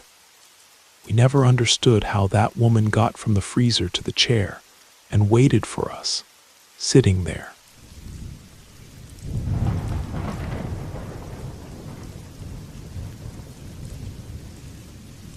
During the pandemic, as we all know how things got in much of the world, hospitals and we healthcare workers took a massive hit. I wasn't working there during those years, but they required us to assist during nights at the hospital we know here in Detroit as Detroit Medical Center. It's going to sound horrible, but the morgue couldn't keep up anymore. We didn't have space for the people who were admitted and died from this disease daily. We were just following orders. It was what we had. Although it was done in the best possible way, it was still awful to have to store people who died in refrigerated trailers within the hospital grounds. Well, on the property, not inside the buildings. So they served as morgues for a while. These units were always monitored by staff to ensure the temperature never dropped and all that. One night, when family recognition of their loved ones had decreased a bit, I went to that area to bring some people there with a colleague who worked transport. We entered, arranged them, closed it back up, and as we were leaving, we heard someone knocking from inside the truck. This made a lot of noise due to the trailer's material. These sounds weren't discreet at all. They were so loud that there was only a guard in the distance, my colleague, and me outside. When we turned to look at each other and saw that the guard was also approaching us, he asked if someone had been left inside. We told him no, that we had just come from inside, but we still moved to go back in. The guard stayed with us, and when we opened the door, everything went silent because those sounds were still happening. They were knocks like someone desperate for us to open up. Honestly, what went through my mind was that someone, for some reason that shouldn't happen, was there by mistake and was still alive. However, when we opened the door, everything was quiet and silent. There was nothing out of place. My colleague asked loudly, "Is anyone here?" The silence that followed his question felt even colder than the inside of that trailer. My colleague quickly got out of the trailer. We closed it again, and outside, the three of us, the guard, my colleague, and I, were looking at each other not knowing what to say. The guard, an older man, told us it was surely someone who was there. Someone who didn't want to leave or wanted to reach their family, that we shouldn't be afraid of them, and that we should stay alert anyway if we heard something like that again. We were very surprised that the guard told us this, not because of something bad, but because it sounded like it hadn't impacted him as much as it had us, and it did scare us. Things were very tense in those moments, and everything felt much worse. We thanked him for accompanying us, and he told us to let him know if anything happened. He had heard it from inside, from far away at the gate. Although we stayed alert that night, he didn't tell us anything else happened. But the next day when we saw him during our back and forth, he told us that yes, he heard those knocks from inside again. But he didn't want to tell us because he saw we were very busy. Unlike the first time we heard those noises, they didn't last long, and he supposes it was because he told a colleague from housekeeping about this. And she said she was going to light a candle for all the deceased in the hospital. It could have been that, but what we're sure of is that someone who was there in that trailer, in that provisional morgue, called our attention that way that night.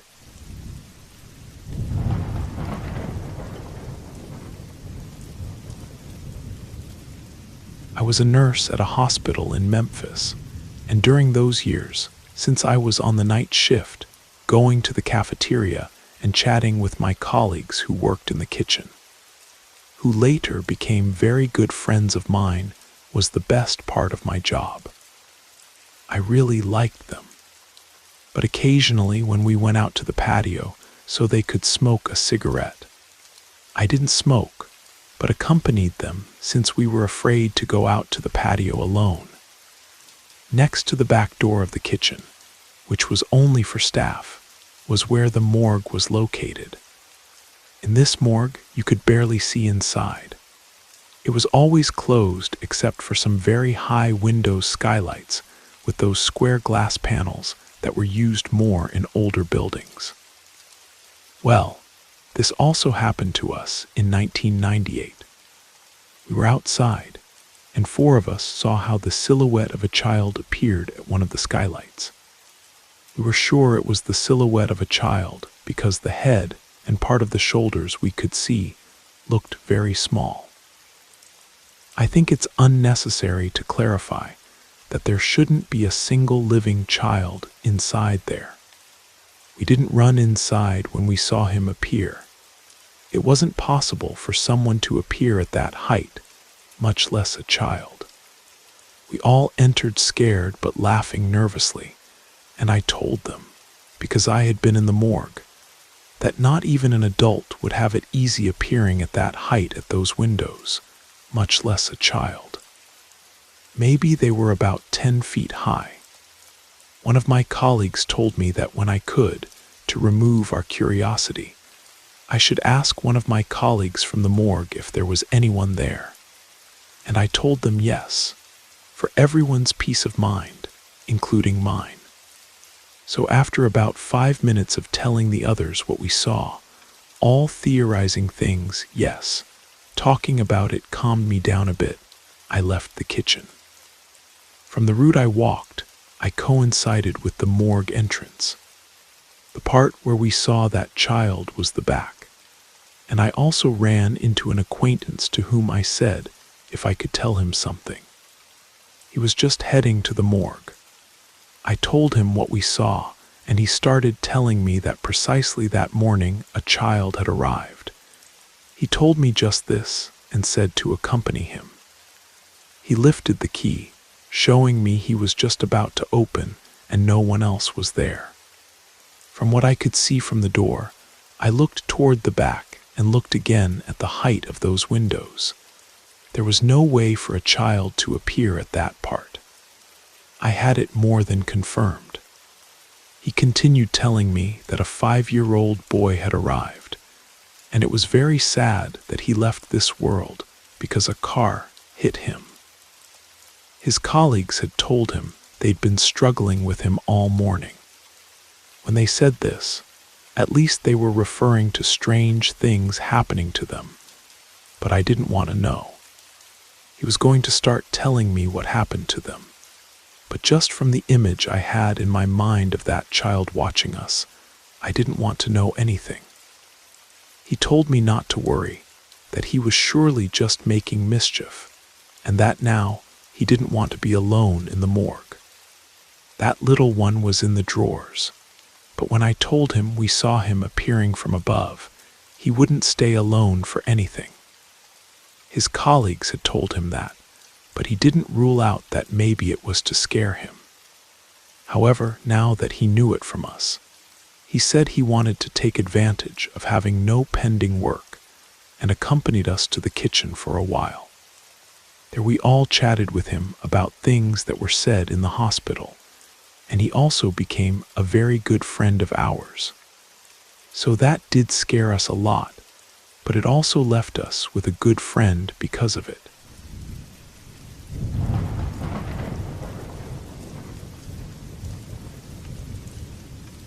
In the morgue of a private hospital here in Phoenix, Something happened to me years ago that I could never find an explanation for. I mean, what I thought happened, even though it makes sense, isn't possible. This all happened when an elderly man arrived at the morgue. He had died from cardiac arrest that afternoon. I was alone. It was a quiet day, and the hospital was too, mainly because of the time. This was around 2009. I noticed that working with him was difficult. His body was very rigid. One of the things that comes from beliefs and depends on how each person tells you. And that has worked for me every time. I know maybe we can think it might be for another reason. But for me, to get them to relax their body, it has worked to talk to them calmly. Tell them everything will be fine, that we're working so their family can pick them up. I did this with this man. A couple of minutes passed and his body relaxed. I could handle him a bit better. The man arrived with his arms somewhat crossed, protecting his chest, not exactly like that, but a similar position, very rigid, seriously. But suddenly, I heard that in the hallway there were like many people praying. In this hallway, even the sounds of footsteps from whoever was passing echoed because we were in the basement. If someone came down the stairs, we heard them. If they used the elevator, we heard that too. And there were many voices of people praying outside, because they all sounded like they were chanting prayers at the same time. Once, I couldn't quite recognize what prayer it was. To begin with, there shouldn't be anyone there except staff or family members, who at most would come down 2 per family member to the morgue. But they always had to come down accompanied, and I hadn't been notified that they would come down. I left my things and took off my gloves to go out and ask the many people who were outside to please leave. They couldn't be there. And why were they praying in the hallway so loudly? Not even on the floors above did that happen. So I went out and everything went completely silent. There was nothing outside. I didn't hear anyone walking either, and those prayers sounded outside the door. Of course, it scared me, but what could I do? Leave? No. I just closed the door, crossed myself, asking someone to take care of me while I worked. When I returned to the man on the table, he had returned to that exact same position.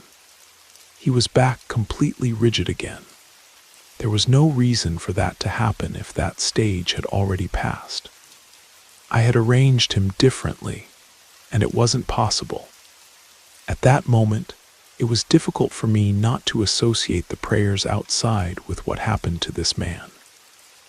I had been working with him for a while, and for his body to be soft, for this to happen, for him to return to that rigidity, how could I not associate it? A colleague arrived. I heard him, told him about this, not as scared as I felt, and he helped me get him out of that rigidity again. However, he said something to the man that seemed strange to me. Among the things he said to him, like the ones I mentioned before, he told this man on the table that whoever was going to pick him up was going to be family. And if he wanted to see, not those who wanted to take him before his family. I asked him who he was referring to with that last part, and this man became soft again. My colleague commented, "I'm not going to lie to you. What you're telling me happened isn't anything good. I mean, nothing's going to happen to you or me. I imagine it gave you a good scare, but don't worry. Look, the doctor who stopped working here a long time ago told me that when things like this happened, more or less like these, where the body somehow reacts to the presence of something in the hospital. As crazy as it sounds, it happens. What just happened to you? When this happens, never leave them alone because they still feel fear before leaving. Of whom, who knows? But in this case, What you heard praying outside was what was surely afraid of this man. The family came to recognize him that same day. I feel that because of the company we gave this man, everything my friend told me, and his family coming to see him, made it so nothing like that happened again.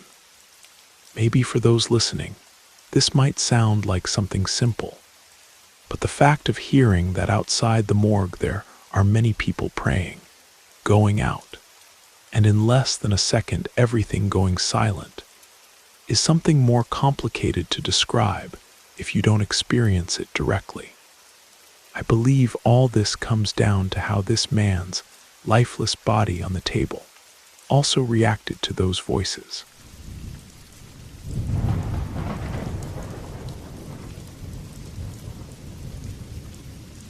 When I worked at one of the hospitals in downtown Seattle, specifically in the morgue, something occurred that maybe in a few years will become a legend or something like that. But not if you see it like in our case. Both several colleagues from my area, and I know these were real experiences.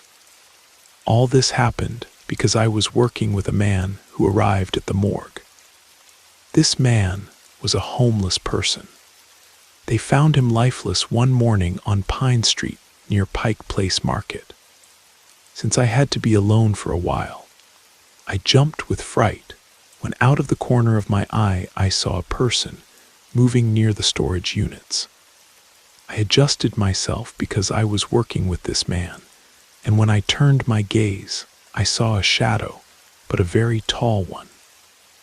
That part of the storage units was always illuminated, but at that moment when I saw someone walking over there, it was dark. However, I could see the shadow of that person, who almost reached the ceiling due to the little light that came from where I was. But I blinked and didn't see it anymore. I swear what I saw was real. It was just the silhouette of a very tall person, completely dark, just standing there. Out of the corner of my eye, I did see how he walked and positioned himself where I saw him.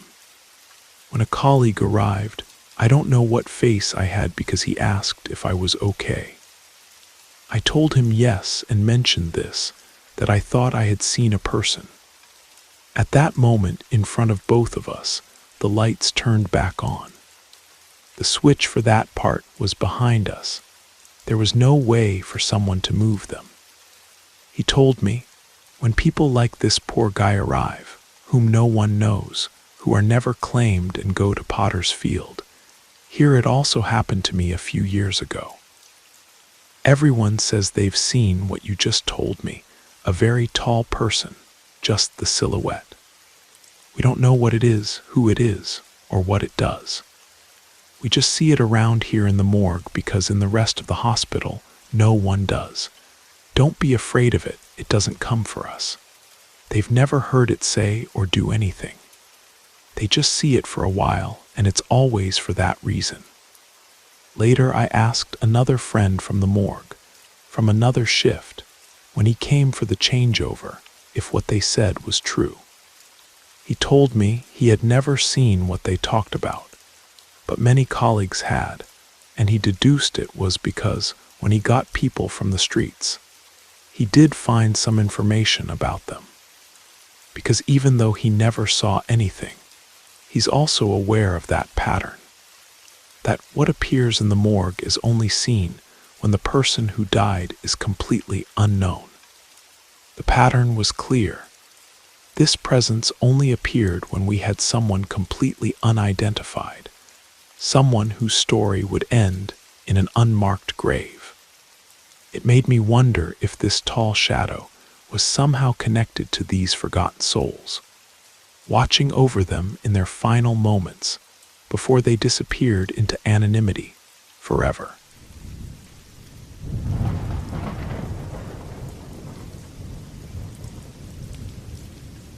I have over 17 years of experience in the medical examiner's office. I now handle other matters. Let's say I have a position that I'll always prefer not to discuss, as it might compromise which institution I work for and could cause problems.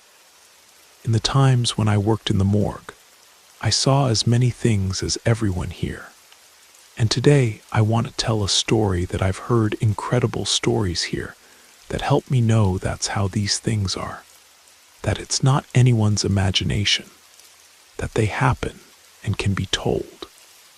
One afternoon, a 63-year-old woman, somewhat heavyset, was brought in. She was admitted to the morgue because she had died under very strange circumstances. She came from a neighborhood following an anonymous report indicating that they hadn't seen the woman for a week and that her house smelled strongly of rot. According to investigations and reports, she lived completely alone in a housing complex. Her husband had died 3 years earlier, and her relatives never visited her.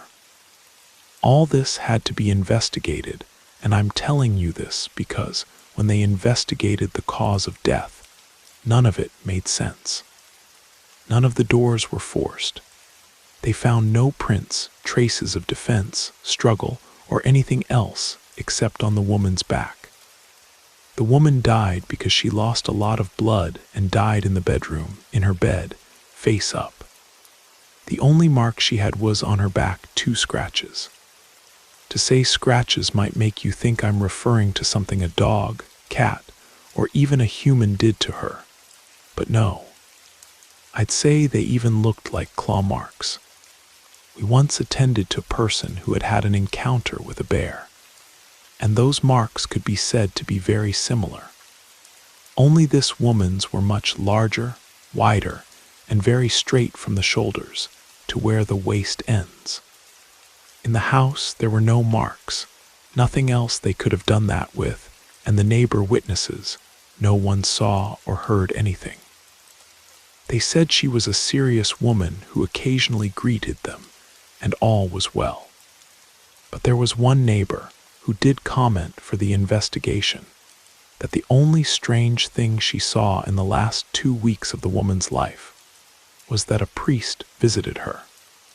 The neighborhood where this housing complex was located is one that perhaps many here in Denver might know, one where they say many priests live nearby who perform exorcisms.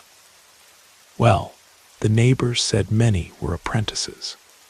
You know how the topic of exorcisms is here in Denver, a serious matter. This only serves to tell you because, within the autopsy investigation, it didn't much feature that something invisible might have done that to her. But it did help us a lot to know if by pure chance she associated with people who might be involved in cults, sought the Father for redemption, forgiveness, things like that would serve to find a possible reason and possible culprit. No matter how much they searched, asked, turned the woman's house upside down, there was nothing indicating what happened. The house keys were hanging inside when they arrived. When I had to work with the woman, I placed her on the table and saw that wound, seriously. It was the only mark on her body that indicated why she died. Only until that moment in my life when I saw those claw marks, those 2 like talons, did I get chills being there. I didn't understand what that was. I was working alone. I was one of those with the most experience. The hospital was going through difficult processes that also made us short-staffed, and especially the little staff we had was oriented toward morning and evening shifts. I worked at dawn. I started moving the woman to see where to begin for this case, and when I looked at her face, I saw she had her eyes open. I forgot to tell you this. This was no longer expected in the woman, because she had already gone through the bodily process, where we might expect her to suddenly open her eyes or raise a hand, for example. But when they found her at her house, she had been dead for a week and a half when they came for her and brought her here. The appearance, the state of the body didn't correspond to the time she had been deceased. The testimonies did, but the appearance, The physical aspect really seemed like the woman had only been dead for a few hours. But the neighbor said she had been smelling from the woman's house for a week, and she did smell a lot. I closed her eyes again. Everything was strange, that was the least of it. But when I got distracted with something else, I returned to the face, and her eyes were open again.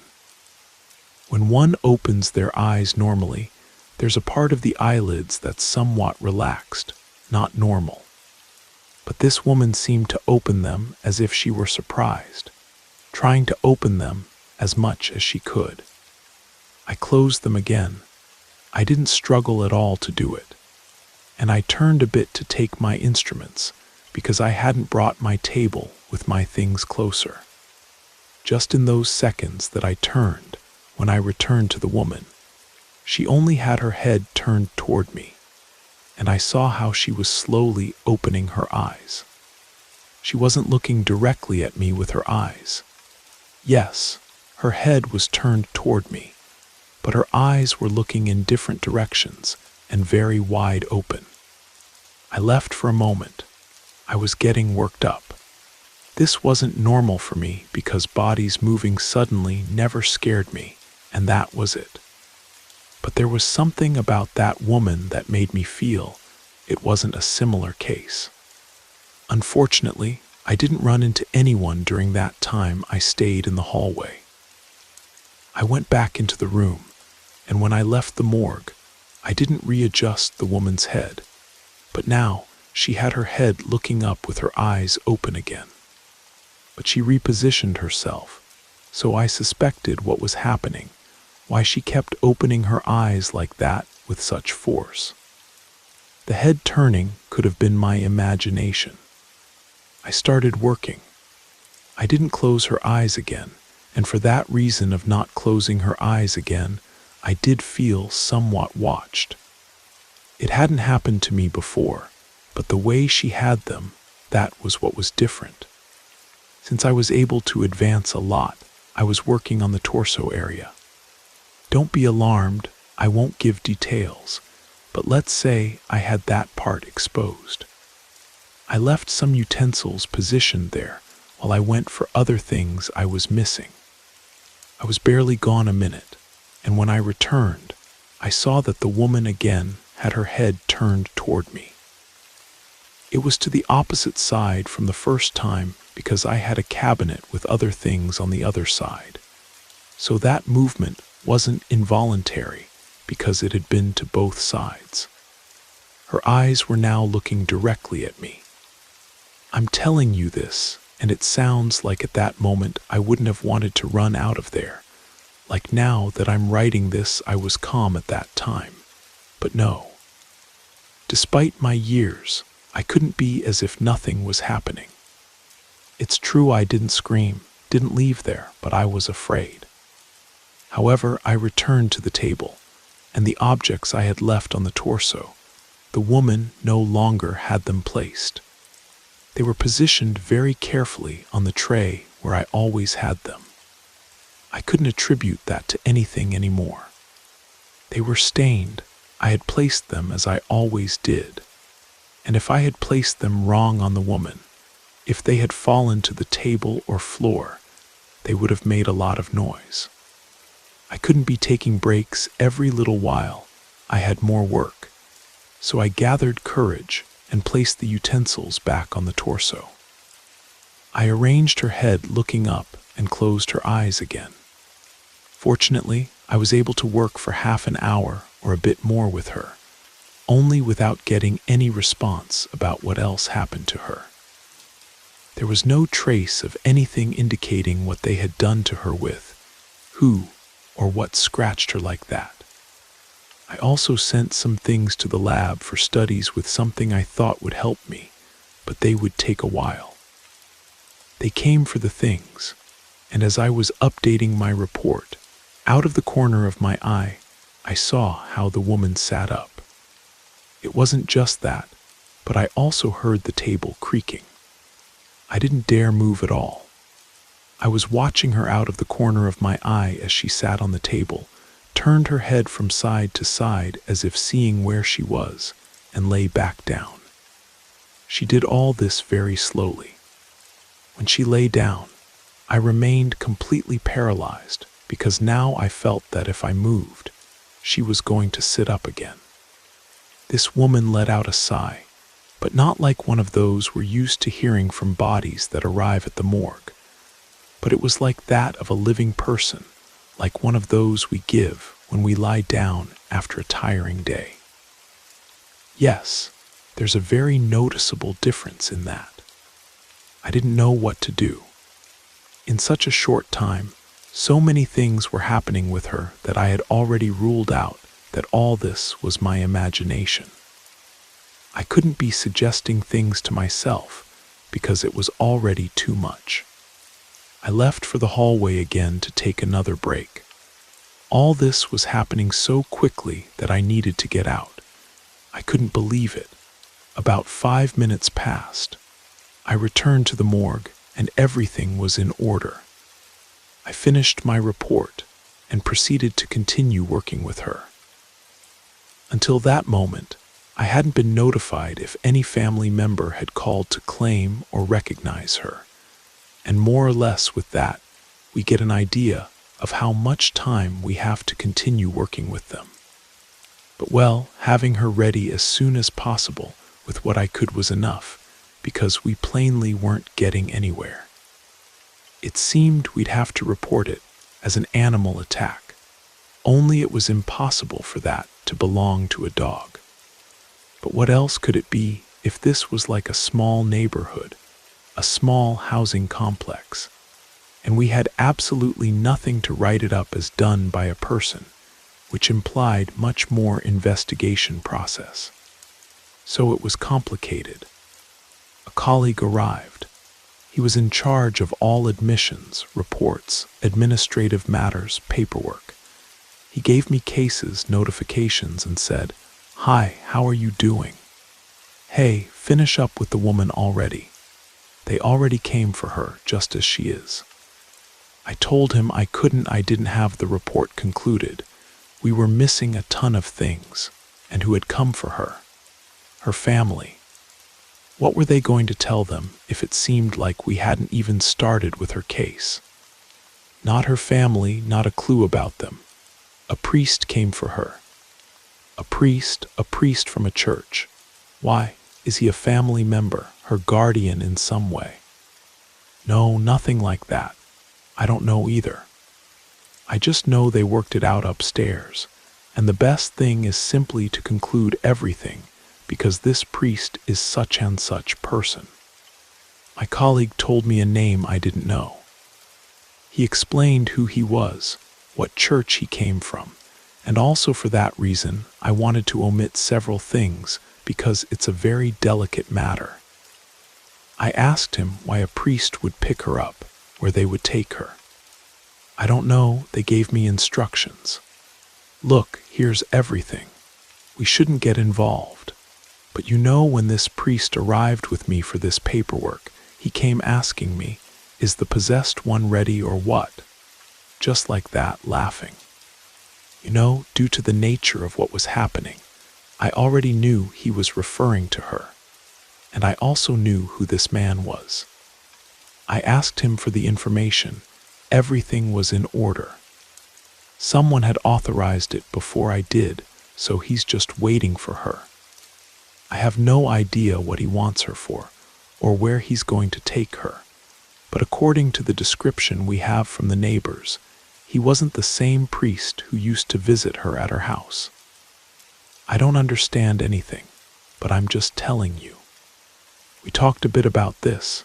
We didn't reach any conclusions either. They were just questions we asked each other. That's when my colleague also saw how that woman opened her eyes again in the same way, with the same intensity. I couldn't do more than apply ocular caps to try to keep her eyes closed. Whether it worked afterward or not, I don't know. We prepared her to be taken away, and my colleague told me they put her in a van that didn't look like it belonged to a church at all black. And yes, That priest was also going. Later, the lab results arrived, but there was nothing to help us know what happened to that woman. I never forgot that case, with everything it had behind it. What happened to me in the morgue with her planted even more questions that made me understand that something had gone for that woman to her house. And for that same reason, the priest was the one who took her away.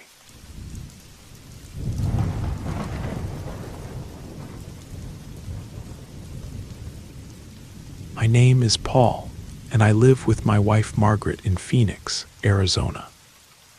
We've built a beautiful family together and have been fortunate enough to buy our own home. But this didn't come without its share of difficulties, and as you'll soon see, a small dose of terror as well. Before we got married, Margaret didn't live in the same city as me.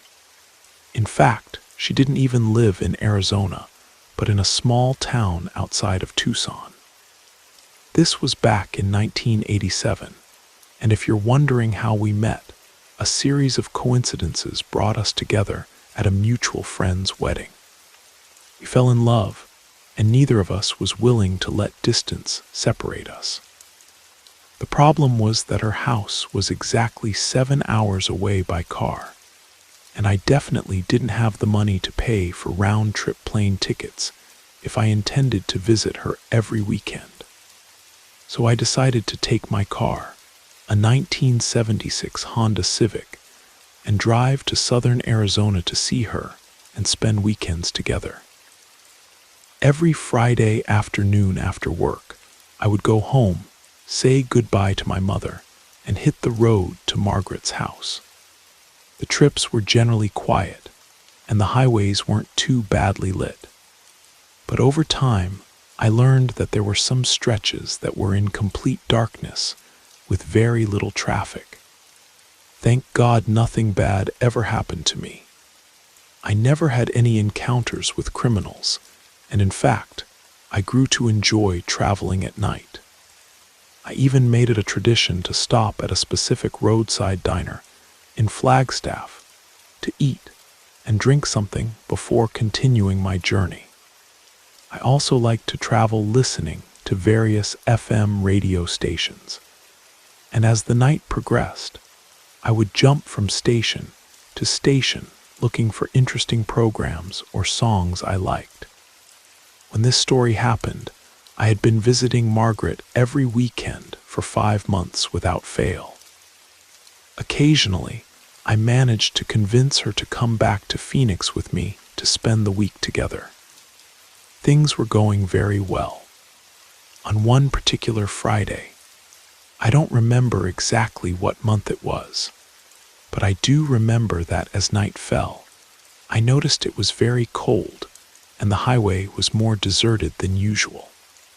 When I stopped at my favorite place to eat, the woman who normally served me seemed nervous and hurried.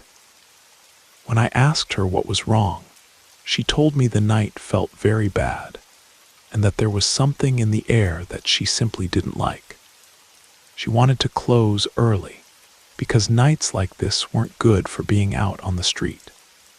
It seemed like superstition to me and nothing more. When she advised me to find lodging and not continue my trip so late at night, I didn't listen. I just thanked her for the advice, finished eating, and continued on my way. About 20 minutes later, even to this day, I wonder if that woman knew something I didn't, or if she just had a premonition that a sinister shadow was growing further ahead on the highway. I had the opportunity to ask her the following week, but she assured me she didn't know what I was talking about. In fact, she didn't even remember having that conversation with me, but I'm sure she was lying, and I don't know why. I don't remember exactly what time I left the diner, but as soon as I got in the car, the woman closed her business. I tuned into a radio station I really liked because they played country music, and I drove for about 20 minutes until little by little the signal started disappearing. That surprised me since that area always had good coverage. I looked at the sky, and the black clouds made it clear that a storm was approaching.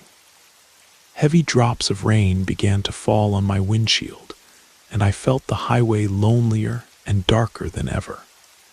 I changed stations so that at least one voice would accompany me, and I tuned into a sports program I liked to listen to.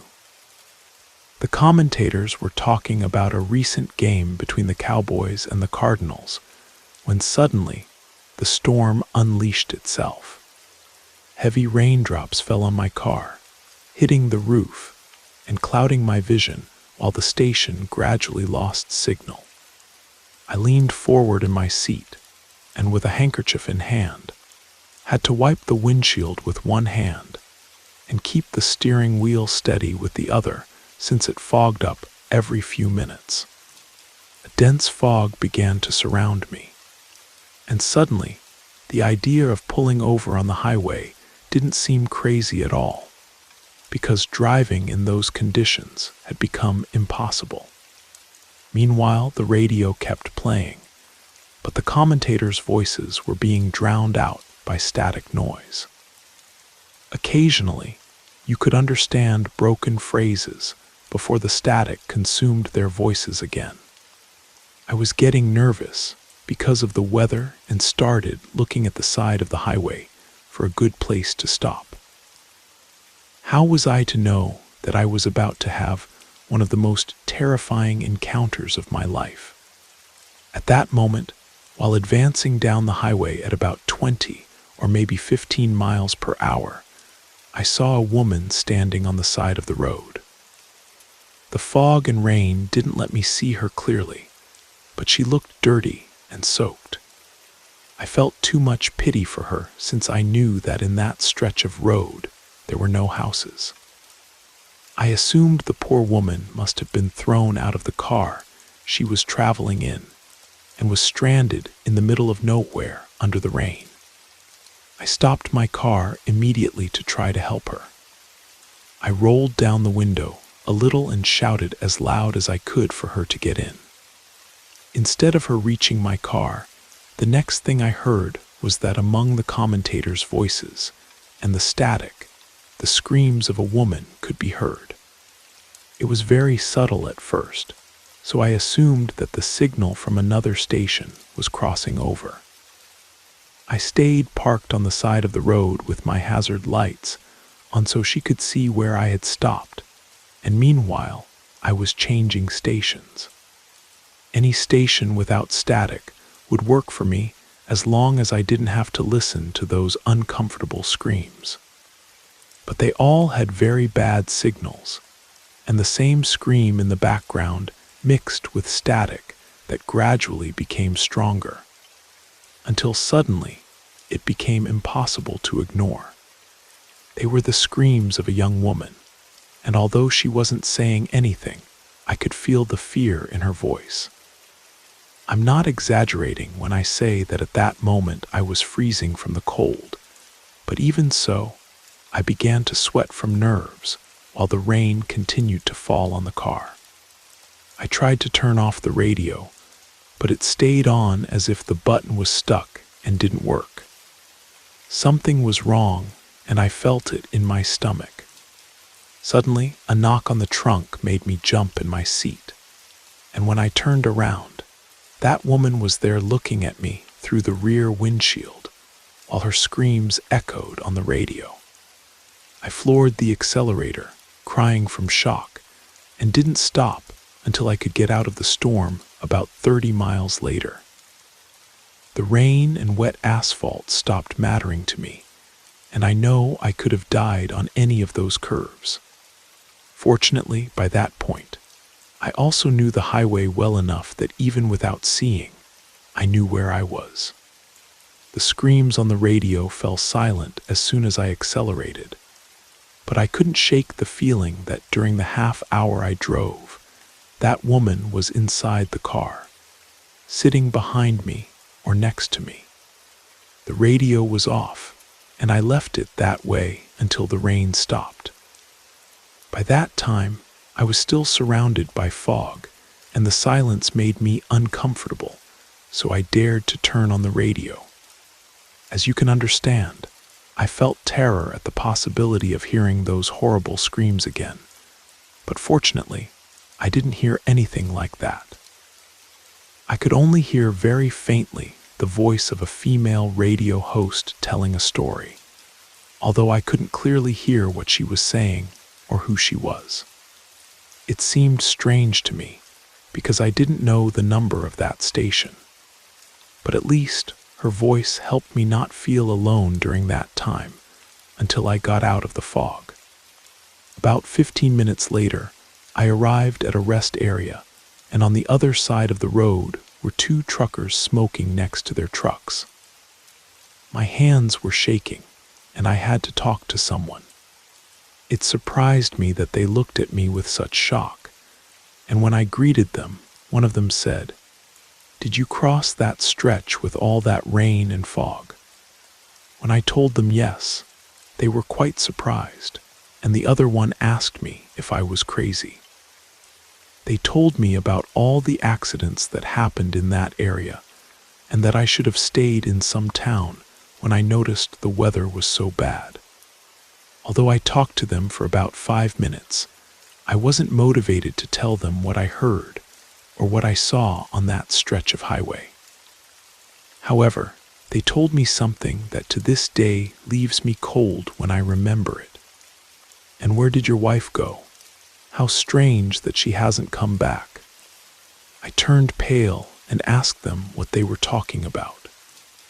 Both told me that they saw me arrive with a young woman in the passenger seat, and that a minute after I got out, she got out and went to the back part of the rest area. I told them I was traveling alone, and both looked at each other with distrust, falling silent. The situation became very uncomfortable, and I had to leave. When I got to my car, the radio was on, tuning into the FM station of the sports program, as if I had never changed it in the first place. Then, the woman who was speaking on the radio. I just sighed, and although I've never been very religious, I crossed myself and tried to continue my journey as if nothing had happened. I don't know how to explain what happened, but it was without a doubt the most terrifying thing I experienced on the highway. And although I don't regret having traveled that weekend to southern Arizona, because I had a great time with Margaret, and it was when I decided I wanted to marry her. The truth is that I was also left with a bad taste in my mouth from not understanding what happened on that stretch of highway. Over the years, we've returned to that route many times after we got married, and nothing even remotely similar has happened to us. But I can tell you that every time we pass through that area, especially on foggy or rainy nights, I remember that encounter with something that seemed intent on drawing me into whatever nightmare it was trapped in. The voice on the radio, the woman by the roadside, the truckers who saw someone who wasn't there. It all felt connected somehow, like pieces of a puzzle I never want to solve. Some experiences are better left unexplained, filed away in the dark corners of memory where they belong. But I'll never forget that night when the boundary between the living and the dead seemed as thin as radio static, and something from the other side tried to pull me across.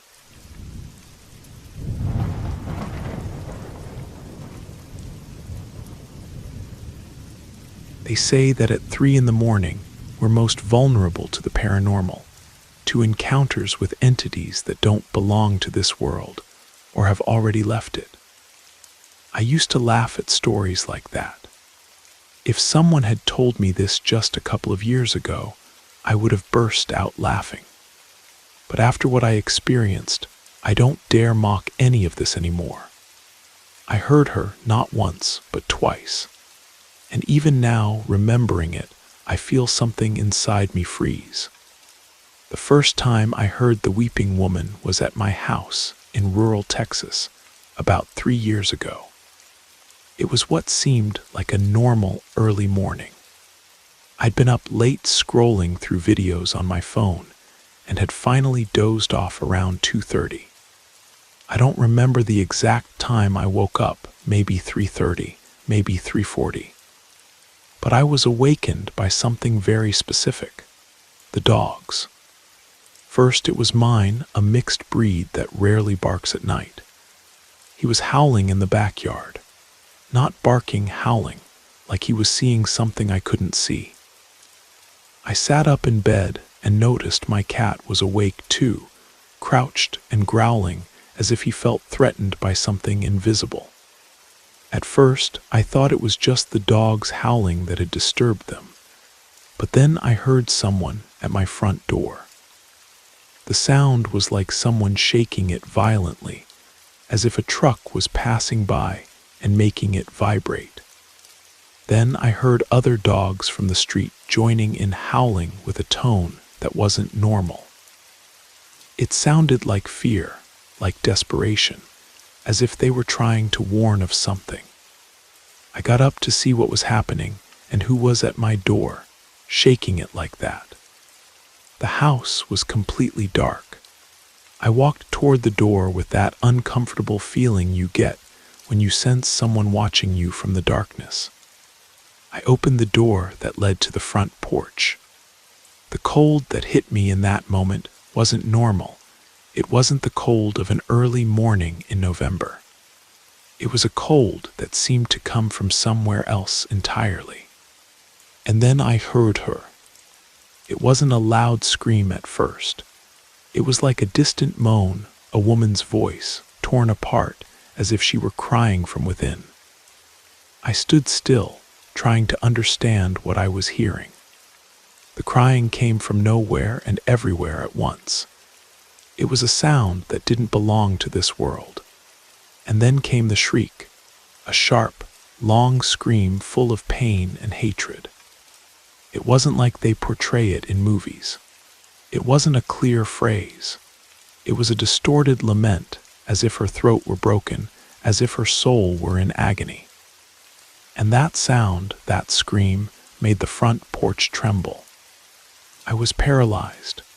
The dogs kept howling, and suddenly that scream came again, louder this time. I felt as if something were watching me from the other side of the porch, as if it were waiting for me to take one more step to open the screen door. I didn't do it. I closed the door slowly, went back to my room, and buried myself under the covers like a child. But even then, I could still hear that low lament, as if it were moving away, as if it were floating. The second time wasn't any better. I was working construction on a high-rise building that was just going up, near Interstate 35. It was one of those night shifts that normally felt peaceful because we were surrounded by lights, noise, and people. There were about 20 people on the shift that night, all wearing hard hats and reflective vests, everyone focused on their work. I remember it had just struck 3 in the morning when I was passing some cement bags to another worker. I felt a bit drowsy, but not enough to imagine things. And then the dogs again. But not nearby this time. They could be heard in the distance, as if they were coming from some hill or streets behind us. They were howling the same way as that night at my house. Little by little, one by one, the workers started looking toward the highway in front of the construction site. That's when we started hearing the crying, clearer this time, as if someone were walking along the interstate. But we couldn't see anyone. All of us who were there fell silent. The tools stopped making noise. Only the light generators could be heard humming softly, and between that sound and the dogs howling, we heard that voice, a woman crying. She wasn't screaming, wasn't saying words, just crying. That weeping sounded so close I could swear she was right in front of us, in the middle of the highway lane. But no matter how hard we looked, There was no one there, not a soul. One of the workers, an older man, crossed himself. Another murmured that it was her, the weeping woman. No one laughed, no one made jokes. We all felt it, that crying wasn't human. That wail passed, as if walking in front of the construction site, without showing herself, leaving only that lament floating in the air. It faded away little by little, until the sound of the dogs took center stage again. No one said anything for a long while. We kept working in silence, but with our hearts in our throats. After that, some workers started making jokes about the entity. It lightened the mood, and soon we were all laughing. But I won't lie, even to this day, when it hits 3 in the morning and I hear a dog howl, my skin crawls. Because I've lived it, I've heard that crying. And what scares me most isn't that I might hear her again. It's that next time, she might stay there and not pass by.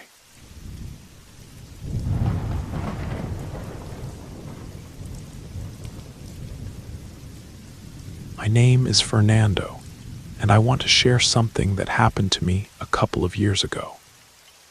I don't know if anyone will believe me, but I can only say that this is completely real.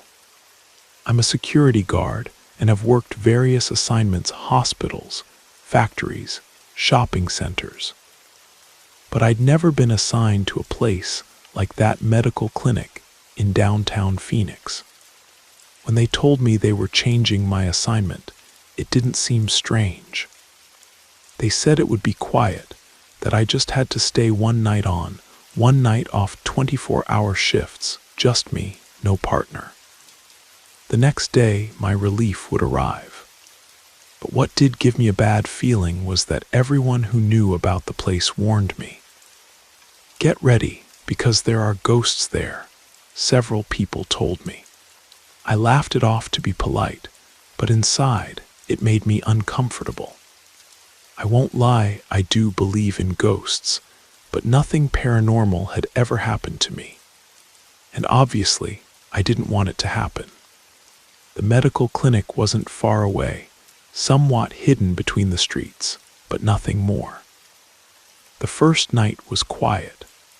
I just set myself up in one of the examination rooms, did my rounds, sent the routine photos, and nothing strange happened. I watched a couple of videos on my phone, and at dawn, my relief arrived. When I handed over the shift, he asked me with a laugh, "Didn't they scare you?" I laughed nervously, but told him no. I didn't give it much importance. However, the next shift, everything changed. That night, I didn't do many rounds. I took the photos I needed in the first few hours and then just sent them gradually. Hours passed like that, and just when the clock struck 3 in the morning, something changed in the atmosphere. First, it was a soft but clear sound. It was like someone was jumping rope at the entrance. It wasn't my imagination.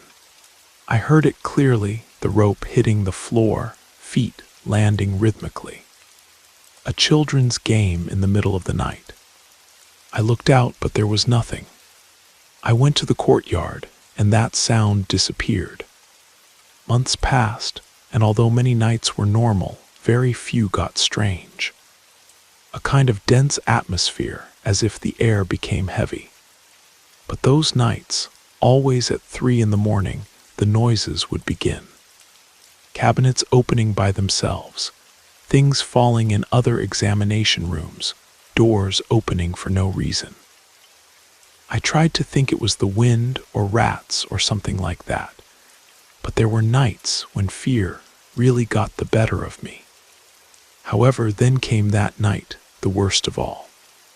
I was watching a series on my phone when suddenly I heard heels, fast, firm steps, like a doctor or nurse walking in a hurry.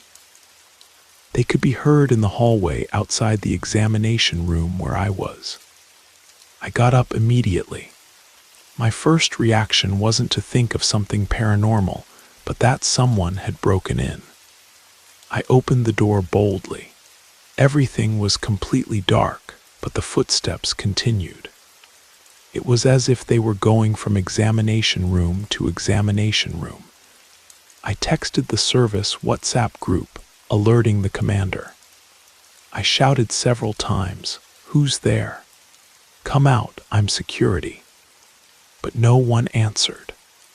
I left the examination room and began to follow the sound of the heels, but it was confusing.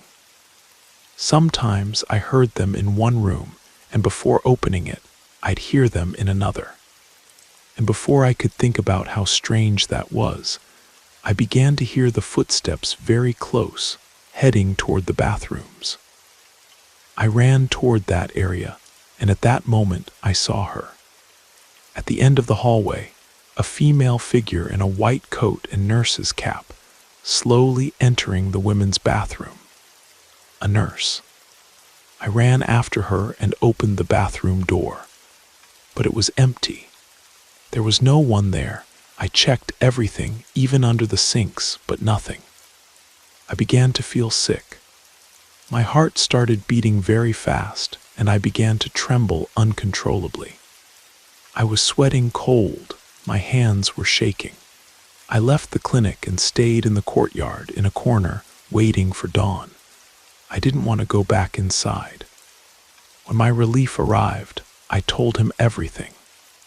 He looked at me seriously and said he'd never seen her, but that she had scared him too, always with noises, nothing more. That same day, I requested a transfer. They gave it to me, but I had to endure a few more days at that assignment. However, I didn't return for 2 shifts until they gave me the other assignment. I didn't care if they docked my pay or scolded me. I saw her, and since then, I know there are things we don't want to see, but they exist. Ghosts exist, and not all of them reveal themselves immediately.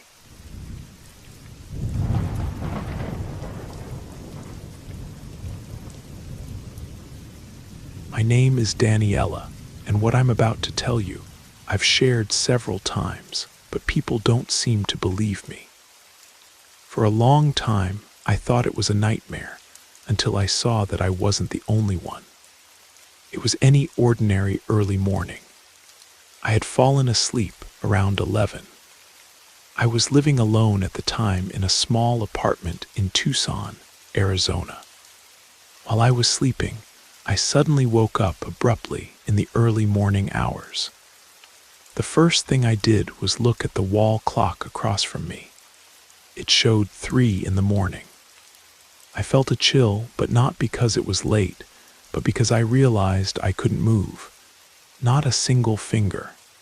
I tried to speak, to call for help, to scream, but nothing. I was awake, conscious, but trapped. I realized it was sleep paralysis. It had happened to me before, and I always woke up several seconds after my desperation. But I didn't know that early morning what was coming. At first, I only heard silence. I saw everything just as I had left it at night, my backpack in the same place, a sweater I had left hanging in the closet. But then I started to hear footsteps, slow, dry steps, like old shoes dragging across the floor. They came slowly, but each step got closer and closer to my bedroom. The worst part was that I could see the door to my room. It was on the right side, almost at the foot of the bed. I heard how that person reached the door, and then the handle moved. The door began to open slowly, as if someone were pushing it with their fingertips. And there I saw him. A tall figure passed through, more than 6 feet tall, completely dark, like a shadow, but with a very clear silhouette. It was a man wearing a hat, one of those old-fashioned ones. His presence wasn't noisy, but it was heavy, as if he filled the room just by being there. And the most frightening thing was that he didn't move, he just stayed there, watching me. I tried to scream, to move even just my head, but it was useless. I felt as if his shadow was beginning to extend, as if it were slowly filling my entire field of vision. My chest tightened. My ears started to buzz. I thought he was going to take me or something like that. And just when I felt I couldn't take it anymore, I broke free. I woke up screaming, jumping out of bed, trembling, sweating cold. I turned on the light, checked the entire room, and of course, there was no one, no footsteps, no shadow, nothing. I spent days believing it had just been an intense nightmare. Until one day, while browsing Facebook, a post appeared in one of those paranormal experience groups. An image that I quickly recognized. It was the same figure I had seen. That dark silhouette without a face, with the hat. And dozens of comments, people saying they had seen him during sleep paralysis. Some said they called him the Hat Man, an entity that appears when the body is between sleep and wakefulness. Others said he was the Nameless One. Others, a shadow that moves between houses, that doesn't physically attack but observes you, studies you, feeds on fear. Since that night, I don't sleep the same way. I can sleep with the light on or with the TV in the background, but the fear is still there. Because once I saw him, I couldn't forget him.